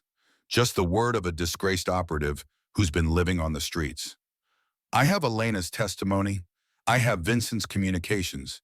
And in about 30 seconds, I'll have this recorded conversation where you're about to tell Vincent to eliminate any evidence and disappear. This call isn't being recorded. Yes, it is, by the FBI. They've had a warrant on Vincent's communications for the past 4 hours. Another silence. Longer this time. Then Brennan's voice, quieter but harder. Vincent, listen to me very carefully. Whatever Wallace has told you is a lie. Elena's trying to cut a deal by throwing everyone else under the bus. Don't believe anything. She gave us the Apex accounts, Edward interrupted. She gave us the names of all 4 previous operations. She gave us your name, Colonel, your involvement in accessing my classified files, your percentage of the stolen assets. She gave us everything. She's lying to save herself. Then explain the $4.2 million that was transferred from Apex Strategic Solutions to an account in your wife's maiden name 3 months ago. Explain the encrypted communications between your Pentagon office and Vincent's laptop. Explain why your security clearance was used to access my personnel file the day before my team was killed. Dead silence. Vincent was staring at the phone, realization dawning across his face. You knew, Vincent whispered. You knew Elena was going to have us killed. You were going to let her clean up all the loose ends while you walked away clean. Vincent, Brennan started. You son of a bitch, Vincent said. You were going to let me die. He ended the call. His hands were shaking as he looked at Edward. I want immunity, full witness protection, new identity, everything. That's not my call, but I can connect you with someone who might be able to arrange it. Edward pulled out his phone and called Agent Chen. We have another cooperating witness, and we just got Brennan on tape acknowledging the operation. Vincent collapsed into his chair, head in his hands. I'm dead. Even if I testify, even if they put me in protection, Brennan has connections everywhere. I'm dead. Maybe, Edward said, but at least you'll die with a conscience instead of living as a coward. Within 2 hours, FBI agents arrived and took Vincent into custody, protective custody, at his own request. Tony and Edward watched from across the street as Vincent was led to an unmarked car. That's 2 down, Tony said. Elena and Vincent. But Brennan's still out there. Not for long, Edward replied. Chen says they're moving to arrest him tonight, before he can destroy evidence or disappear. They have enough now: Elena's testimony, Vincent's communications, the recorded phone call. Will it stick? A guy like that probably has lawyers who could get him out of a murder charge. Maybe, but the court of public opinion is different from the court of law. Once this goes public, Pentagon colonel involved in criminal asset theft, murder of federal operatives, corruption at the highest levels, his career is over. His reputation is destroyed. His connections won't save him. Tony was quiet for a moment. Is that enough for you, after what he took from you? Edward thought about his team, about 7 years of living as a ghost, about the man he'd been and the man he'd become. It's not about revenge anymore, he said finally. It's about making sure this never happens again, making sure other operatives don't get betrayed and erased the way I was. If bringing down Brennan accomplishes that, then yes, it's enough. Tony nodded slowly. So what happens now? To you, I mean. You've got your justice, you could get your life back, new identity, government compensation, start over. I don't want my old life back, Edward said. That person died 7 years ago. But maybe, he trailed off, looking at the city lights beginning to glow as evening settled in. Maybe I can build something new, something that helps people like me, though. People the system forgot. You mean that Veterans Rehabilitation Center you mentioned? Something like that. Intelligence operatives, conflict negotiators, strategists who got burned and discarded, people with skills but no support structure. Give them a way back. Tony smiled. That's going to take money. I know. Elena said there might be compensation from the federal government, restitution for what they did to me. It won't be much, but it'll be a start, Tony finished. And maybe some anonymous donations from concerned citizens who believe in the cause. Edward looked at him. You'd do that? After everything? You saved my empire, my life, the lives of my people. Tony extended his hand. Consider it an investment in making sure men like Brennan don't create more men like you and me. They shook hands. Two men who'd started as strangers, one powerful, one powerless, now bound by a shared understanding that survival meant more than just staying alive. It meant choosing what to build with the life you'd been given. Colonel Marcus Brennan didn't run. That was the first sign something was wrong. Agent Chen called Edward at 11 p.m. with news that should have been reassuring, but instead sent ice through his veins. We moved to arrest Brennan 2 hours ago, she said, voice tight. He wasn't at his Pentagon office, wasn't at his home in Alexandria. His wife says he left this morning and hasn't been back. His phone's off.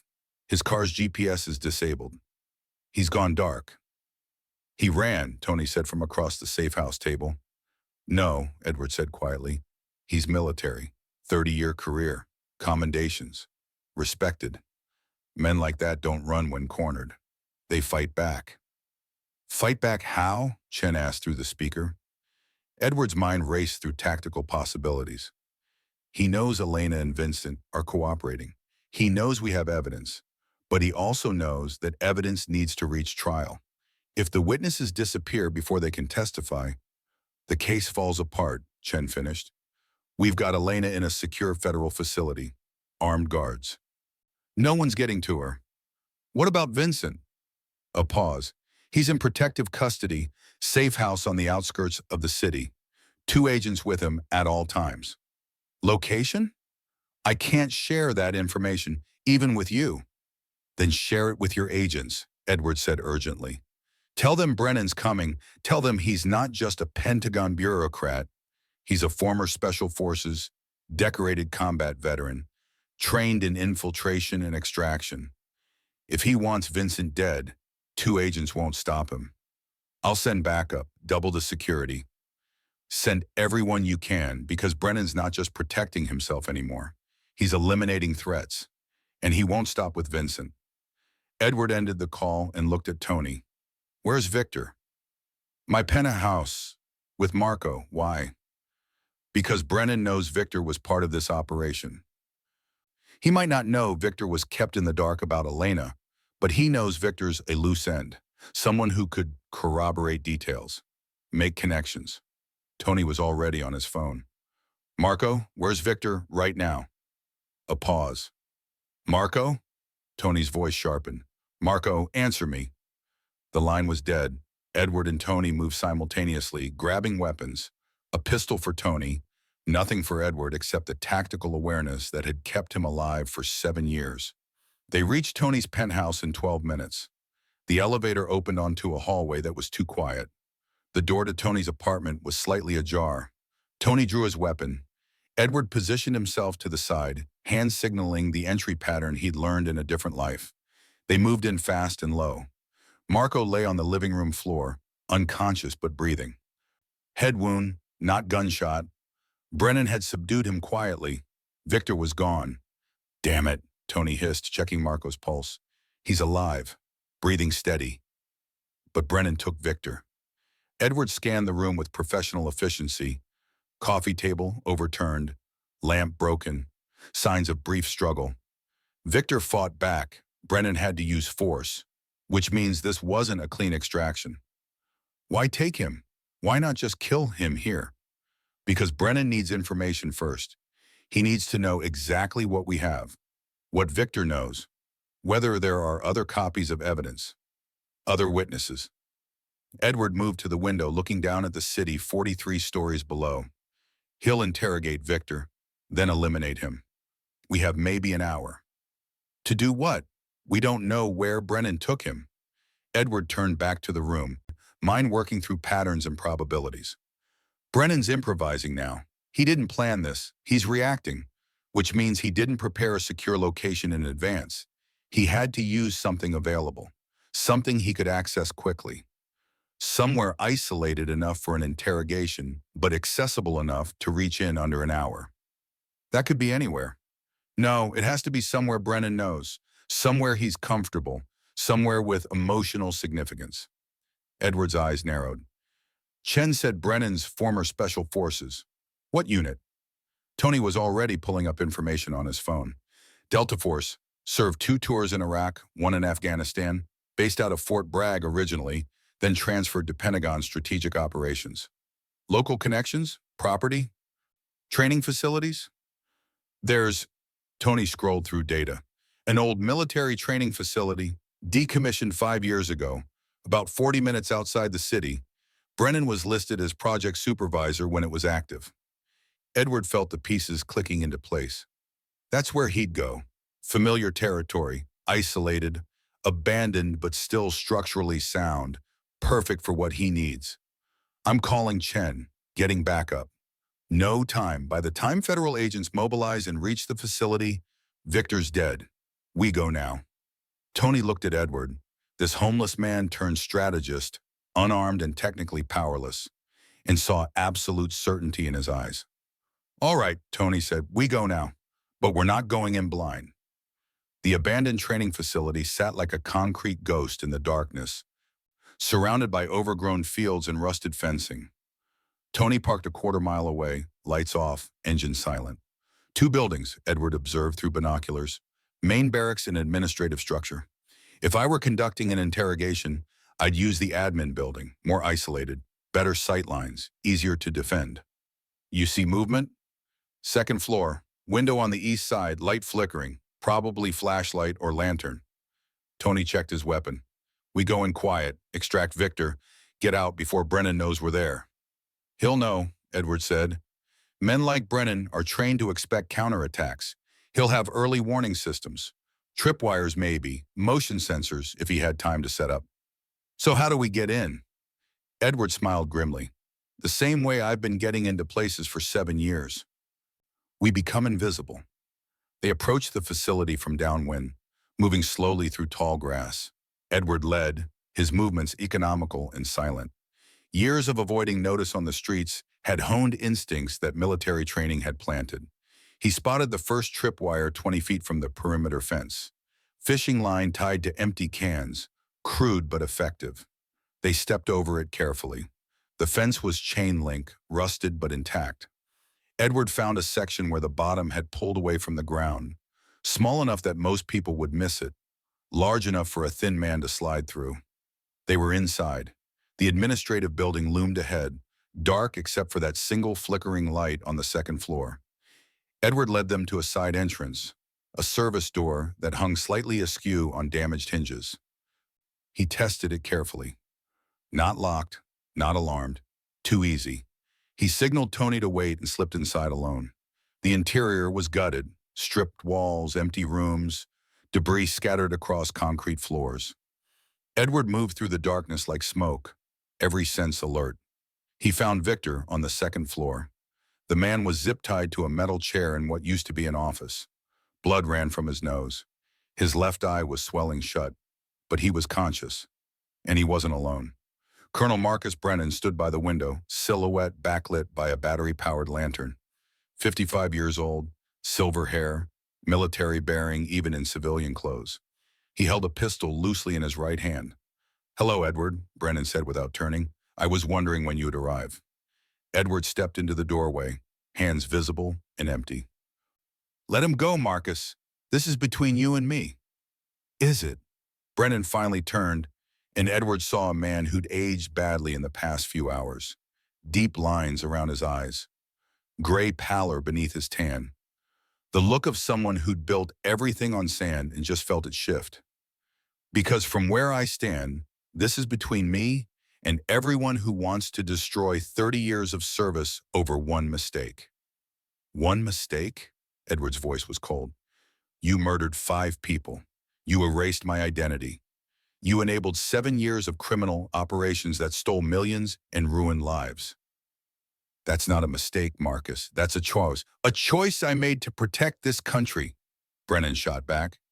"You think your little covert operations were making a difference? We were fighting with one hand tied behind our backs, hamstrung by regulations and oversight, while our enemies operated freely. Elena's methods worked. They eliminated threats without congressional hearings or public scrutiny. They eliminated criminals so she could steal their money. Money that funded other operations. Black budget work that kept Americans safe." Brennan's grip tightened on the pistol. "You were always too naive, Edward. Too idealistic. You thought our work was about justice. It was never about justice. It was about results. And the results were 5 dead operatives and a broken system. Acceptable losses." Victor's head lifted weakly. "You're insane. You actually believe that." Brennan's attention shifted to Victor. "You don't get to judge me. You signed up for this operation knowing exactly what it was. You helped dismantle criminal organizations. Participated in theft. Planned murders. You're as complicit as anyone." "I was following orders," Victor said. "Your orders, filtered through Elena and Vincent. And now you want to testify against me to save yourself. That's not an honor. That's cowardice."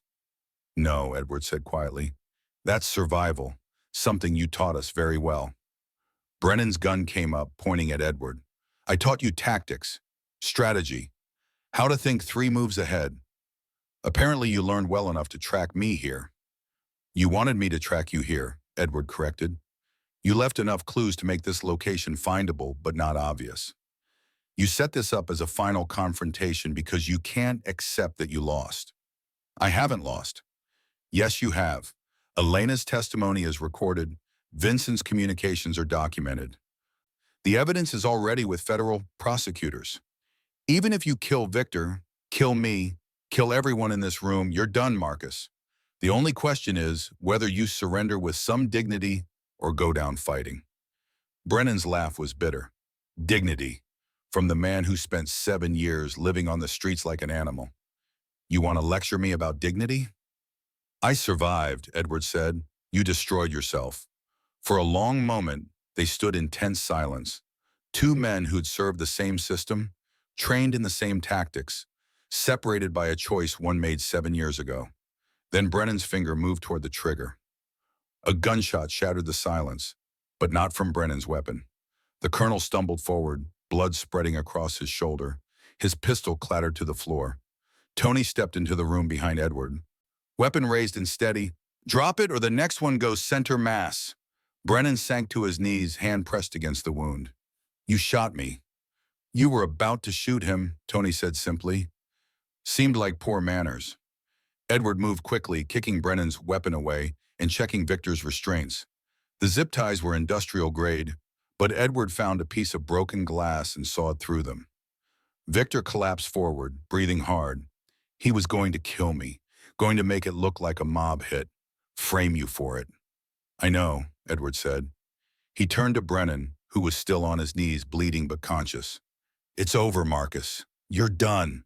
You don't understand, Brennan said, voice strained with pain and something else. Desperation. There are others. People higher up than me. If this goes public, if the operation gets exposed, they'll burn everything. Bury everyone. You think taking me down accomplishes anything? I'm just one piece. Then give us the others, Edward said. Names, evidence, testimony. Same choice we gave Elena and Vincent. Brennan looked at him with something like pity. You still don't get it. These aren't criminals you can arrest and prosecute. These are people who shape policy, who control budgets, who decide what's classified and what's not. They'll make all of this disappear, and you along with it. Let them try, Edward said quietly. I've been erased before. I survived. And this time I'm not alone. Sirens wailed in the distance, Chen's backup arriving. Brennan closed his eyes. You should have stayed disappeared, Edward. You were safer that way. Maybe, Edward agreed, but I was tired of being safe. I wanted to be alive again. Federal agents swarmed the building minutes later, securing Brennan and getting Victor medical attention. Agent Chen arrived with them, taking in the scene with professional assessment. Wallace, Gardner, I should arrest both of you for interfering with a federal operation. But you won't, Edward said. No, Chen agreed, because you just handed me the final piece. Brennan's alive. He can testify, can give us the others he mentioned. This thing goes higher than I thought. How high? High enough that I'll need protection for everyone involved, including you two.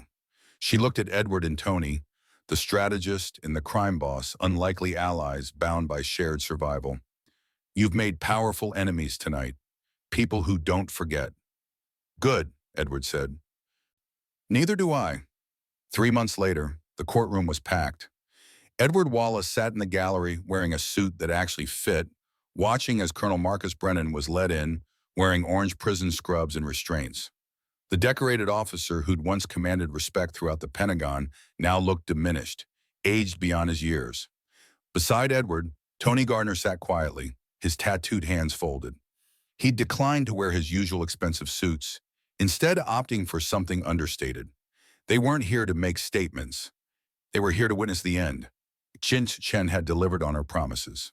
The investigation had expanded beyond Brennan, Elena, and Vincent. 7 additional Pentagon officials were under indictment.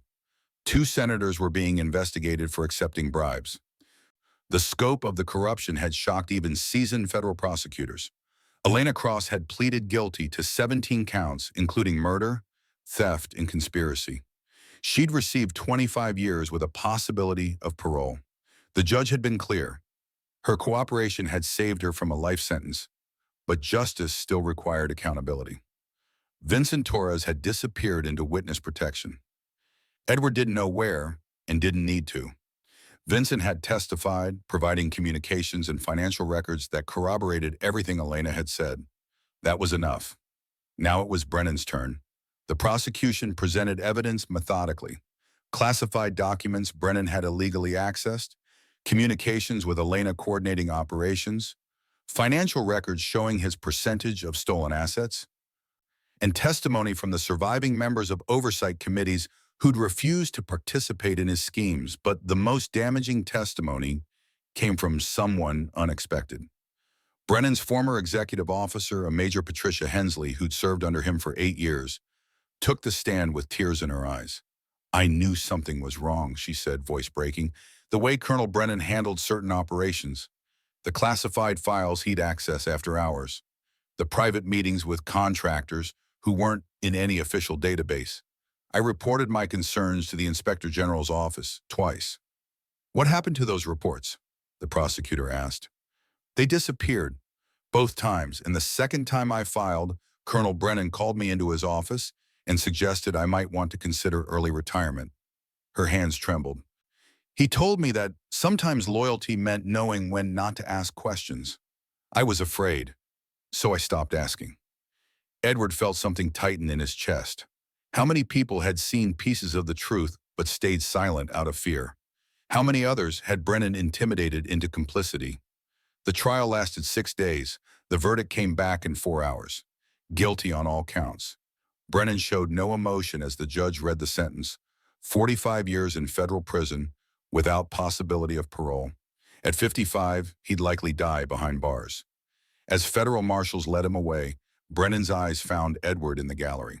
There was no apology in that gaze, no remorse, just the cold assessment of a tactician who'd gambled everything and lost. Edward held his stare until Brennan was gone. Outside the courthouse, reporters swarmed, shouting questions. Tony's security team created a corridor through the chaos. Edward and Tony moved through it quickly, saying nothing, until they reached Tony's car parked 2 blocks away. Only when they were inside, doors closed and privacy restored, did Tony speak. "How do you feel?" he asked. Edward considered the question. "I thought I'd feel vindicated, or satisfied, or at peace, like." He looked out the window at the city moving past. "But mostly I just feel tired, like I've been holding my breath for 7 years and can finally exhale." "That's not nothing," Tony said. "No," Edward agreed, "it's not." They drove in silence for a while before Tony pulled up to a building Edward didn't recognize. Modern construction, clean lines, set back from the street with a small courtyard garden. "Where are we?" Edward asked. "Your next chapter," Tony said.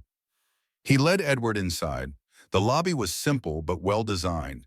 Comfortable seating, natural light, a reception desk staffed by a young woman who smiled warmly as they entered. "Mr. Wallace," she said, "we've been expecting you. Director Chen is already upstairs."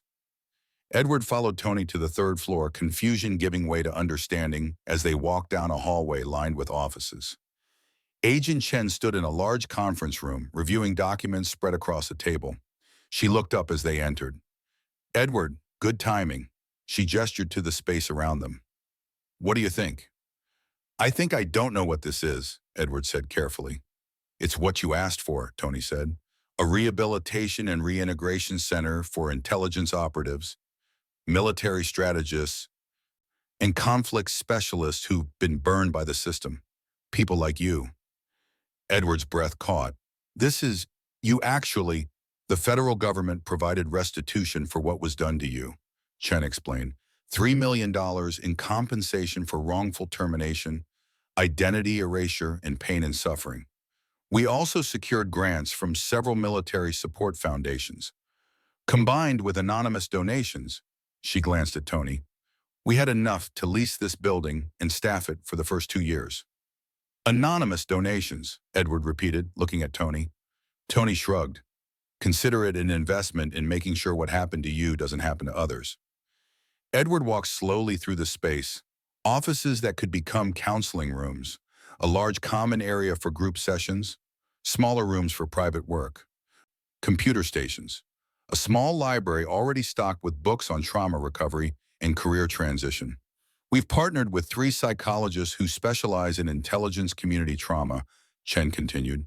"We have legal advocates who can help people navigate security clearance issues and wrongful termination cases. We have job placement coordinators with connections to private sector firms that value strategic thinking. And we have housing assistance for people transitioning off the streets." Edward stopped at a window overlooking the courtyard. Below, someone had planted flowers, new growth breaking through soil. "Who's going to run this?" he asked quietly. "You are," Chen said. "If you want to. You understand what these people have been through better than anyone. You know how to survive when the system fails you. You can teach them. I'm not a therapist. I'm not a counselor." "No," Tony said. "You're a survivor who figured out how to turn nothing into something, how to stay invisible when you needed to and step into the light when it mattered. That's exactly what these people need to learn." Edward turned to face them. "I don't know if I can do this." "Neither did I," Tony said. "But then a homeless man sat on some steps outside my building and changed my entire life. Sometimes you don't know what you can do until you try." Chen pulled out a folder. "We've already got 18 referrals. Former operatives who were quietly pushed out after whistleblowing. Analysts who saw corruption and got buried for reporting it. Field agents who came back from operations broken and were told to figure it out themselves. They need help, Edward. Your help. He took the folder with trembling hands, opened it. 18 names, 18 people like him, like he'd been. There's one more thing, Chen said. She pulled out a badge and identification card. Your security clearance has been reinstated. Your service record has been corrected to reflect honorable discharge under exceptional circumstances. And your identity, your real identity, has been officially restored. Edward stared at the ID card, his photo, his name, not a ghost anymore. Real, documented, acknowledged. Welcome back, Edward Wallace, Chen said softly. If you've been watching this journey from the beginning, you already know this story is about more than revenge. It's about what we build from the ashes. Drop a like if this moment hit you the way it should. And if you haven't subscribed yet, if you've watched this whole story for free, then you owe it to yourself and to stories like this to hit that button. One click. That's all it takes to make sure we can keep bringing you stories that matter. That night, Edward stood alone in the center's main room. Boxes of supplies sat waiting to be unpacked. Furniture that would be arranged tomorrow. Systems that would be built piece by piece. He heard footsteps and turned to find Tony in the doorway. Thought you went home, Edward said. I did. Then I realized I forgot to give you something. Tony crossed the room and handed Edward a sealed envelope. What's this? Information on every person who helped Brennan, the ones who got immunity deals, the ones who retired quietly before charges could be filed, the ones who pulled strings to protect themselves. Tony's voice was hard. Chen did what she could within the law, but some of them slipped through, got away clean. Edward held the envelope, feeling its weight. Why give this to me? Because you'll know what to do with it when the time is right, if the time is right. Tony met his eyes. I'm not asking for revenge. I'm giving you information. What you do with it is your choice. Edward set the envelope on the table unopened. I spent 7 years invisible because I was hunting ghosts. I think I'm done hunting. You sure? No, Edward admitted, but I'm sure I want to try being something other than what they made me. Maybe that starts with choosing not to chase them. Tony nodded slowly. Fair enough. Offer stands if you change your mind. I know. They stood in comfortable silence for a moment. What about you? Edward asked. What happens to Tony Gardner now that the crisis is over? Tony smiled wryly. I'm working on that. Victor's gone. Vincent's gone. Half my operation's been exposed. I'm rebuilding. Trying to decide what kind of empire I want the second time around. Legal? More legal, Tony corrected. I'm not walking away from everything overnight, but I'm also not interested in becoming another cautionary tale. Maybe there's a middle path. There usually is, Edward said. It's just harder to find. Speaking of hard paths, Tony said, I've got a proposition for you. I'm listening. Some of my legitimate businesses, the restaurants, the real estate holdings, the investment portfolios, they need management. Strategic oversight. Someone who can see patterns and identify threats before they become problems. Someone who thinks 3 moves ahead. You're offering me a job? I'm offering you a partnership, consultant position, completely legal, completely documented, completely above board. You help me make sure my legal operations stay clean and profitable. In return, you get a salary that lets you fund this center without relying on grants and donations.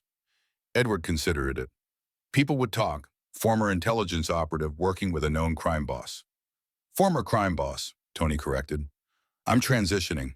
Besides, people always talk. The question is whether you care what they say. Edward looked around the room again, at the space that would become a lifeline for people like him. The future he hadn't imagined possible 3 months ago. When do I start? He asked. Tony grinned. Whenever you're ready. 6 months later, the Restoration Center, as it had come to be called, opened its doors to its first group of residents. Edward stood in the lobby watching them arrive. A former CIA analyst who'd been blacklisted for reporting sexual harassment. A military strategist who'd developed PTSD and been medically discharged without support.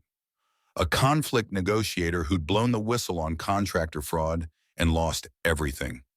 Each of them carried the same haunted look Edward had worn for 7 years, the look of people who'd been erased.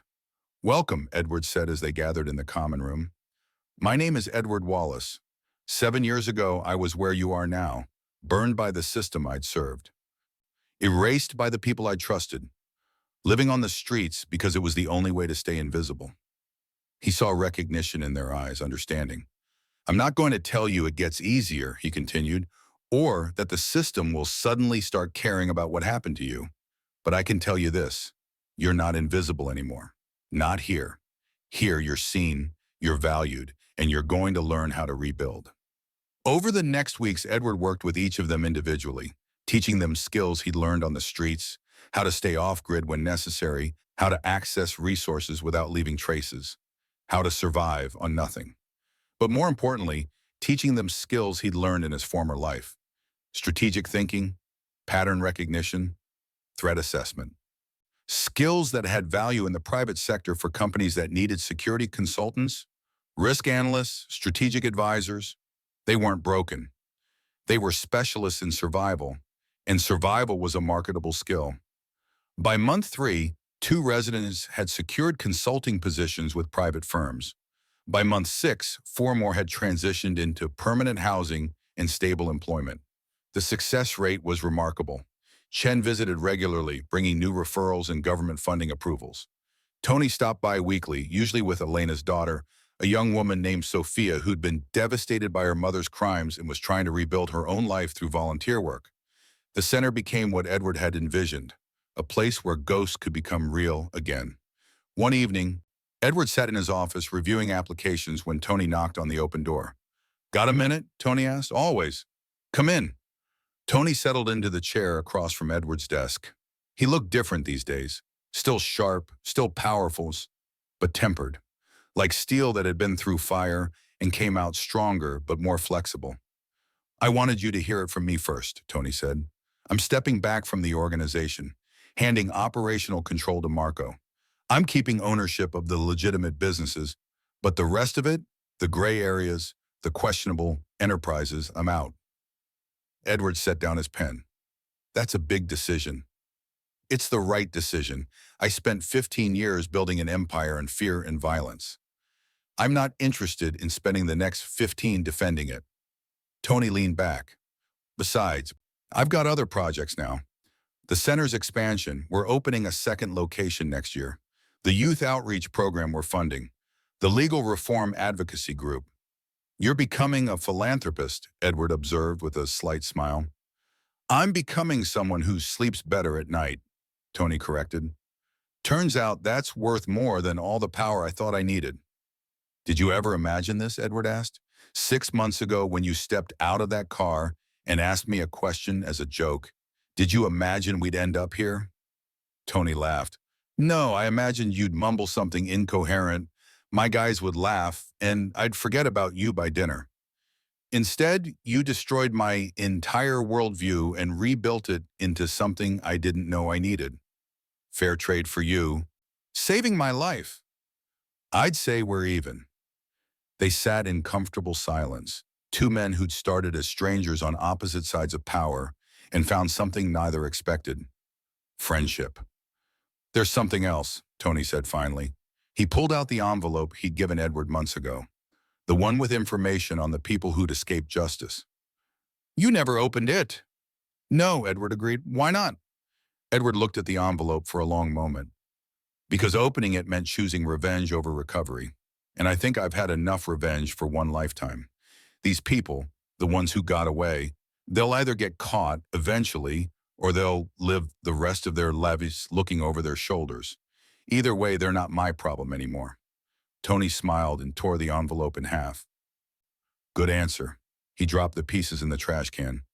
"You know what I think?" Tony said. "I think the most dangerous thing we ever did wasn't hunting down Brennan or exposing the conspiracy. It was choosing to stop being what they made us." "What do you mean?"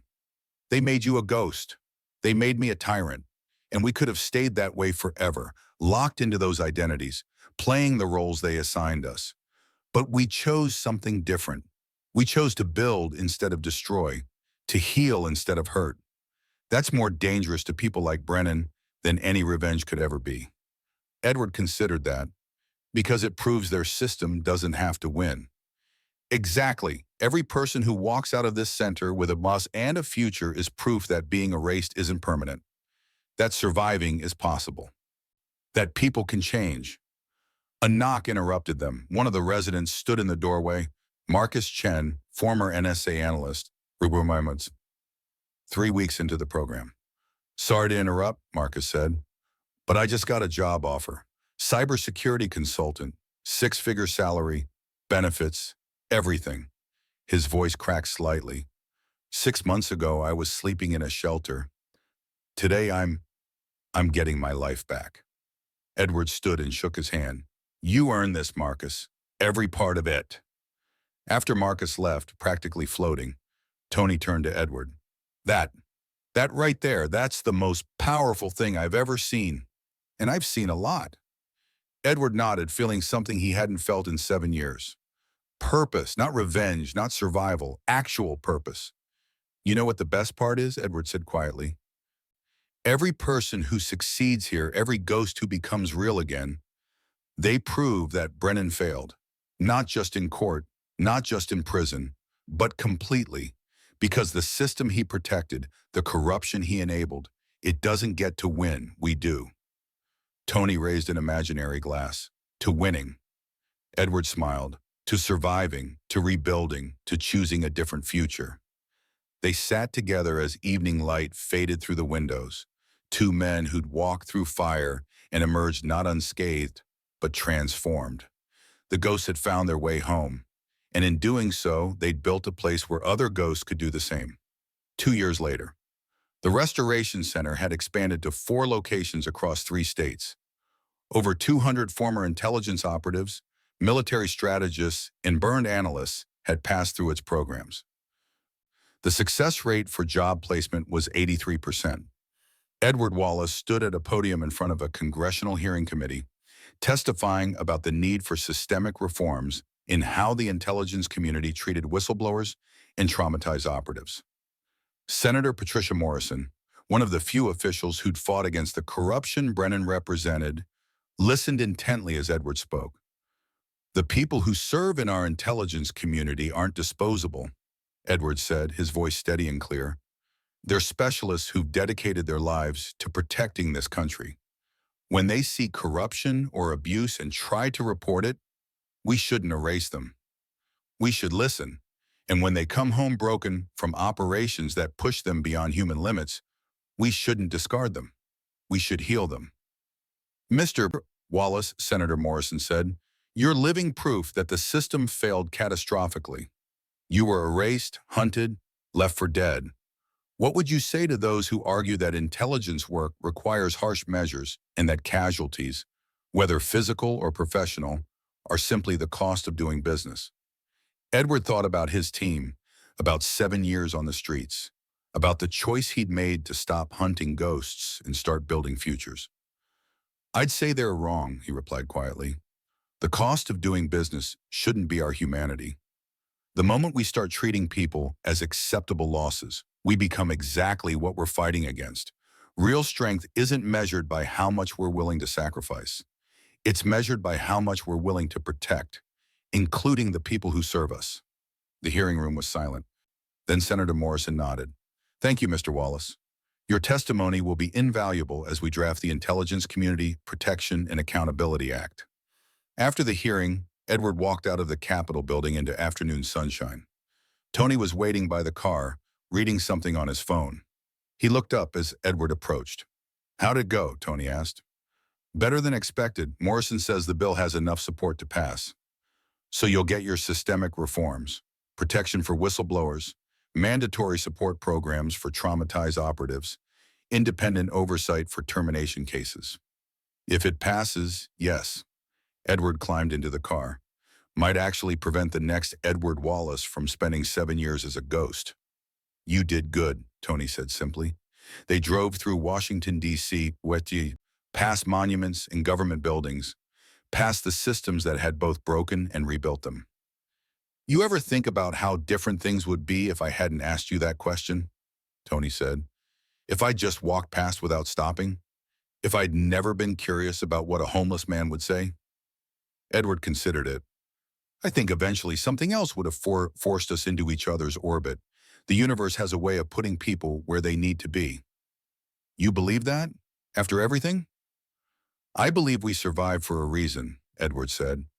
Maybe that reason was this: building something that helps others survive too. Tony's phone buzzed. He glanced at it and smiled. Sophia just sent photos from the new center's opening in Chicago. Looks like a good turnout. She's doing well, Edward observed, considering what her mother did. She's choosing her own path, not defined by Elena's crimes or my criminal past, just building her own future. Tony pocketed the phone, kind of like all of us. They drove in comfortable silence until they reached the hotel where Edward was staying. Before Edward could get out, Tony said, I've been thinking about that envelope, the one I gave you, the one we tore up. Yeah? I lied. That wasn't the only copy. Edward turned to look at him. Tony, I'm not suggesting we do anything with it, Tony said quickly, but I keep it just in case because some of those people are still out there, still in positions of power, still capable of hurting others the way they hurt you. And if they do, if they burn someone else, then we'll have the information we need to stop them, not for revenge, for protection. Tony met his eyes. I learned from you that survival isn't about violence, but I also learned that survival sometimes means being prepared for when violence comes looking for you. Oh. Edward nodded slowly. Keep it safe, keep it secret, and only use it if absolutely necessary. Deal. Edward opened the door, then paused. Thank you, Tony, for everything. For seeing me when I was invisible. For believing me when I had no credibility. For helping me become someone other than a ghost. You did the same for me, Tony replied. Helped me become someone other than a tyrant. I'd say we both came out ahead. They shook hands, a grip that held respect, gratitude, and the kind of friendship forged in fire. Edward walked into the hotel, back straight, identity restored, future bright. Behind him, Tony watched until Edward disappeared through the doors. Then he pulled out his phone and made a call. Marco, it's me. Yeah, everything's good. Listen, I need you to do something. That secure location where we keep sensitive documents, I'm bringing you something to store there. Indefinitely. No questions asked. He ended the call and pulled out a sealed envelope from the glove compartment. The real copy. The complete list of everyone who'd helped Brennan and escape justice. Tony looked at it for a long moment. Then he locked it away. Just in case.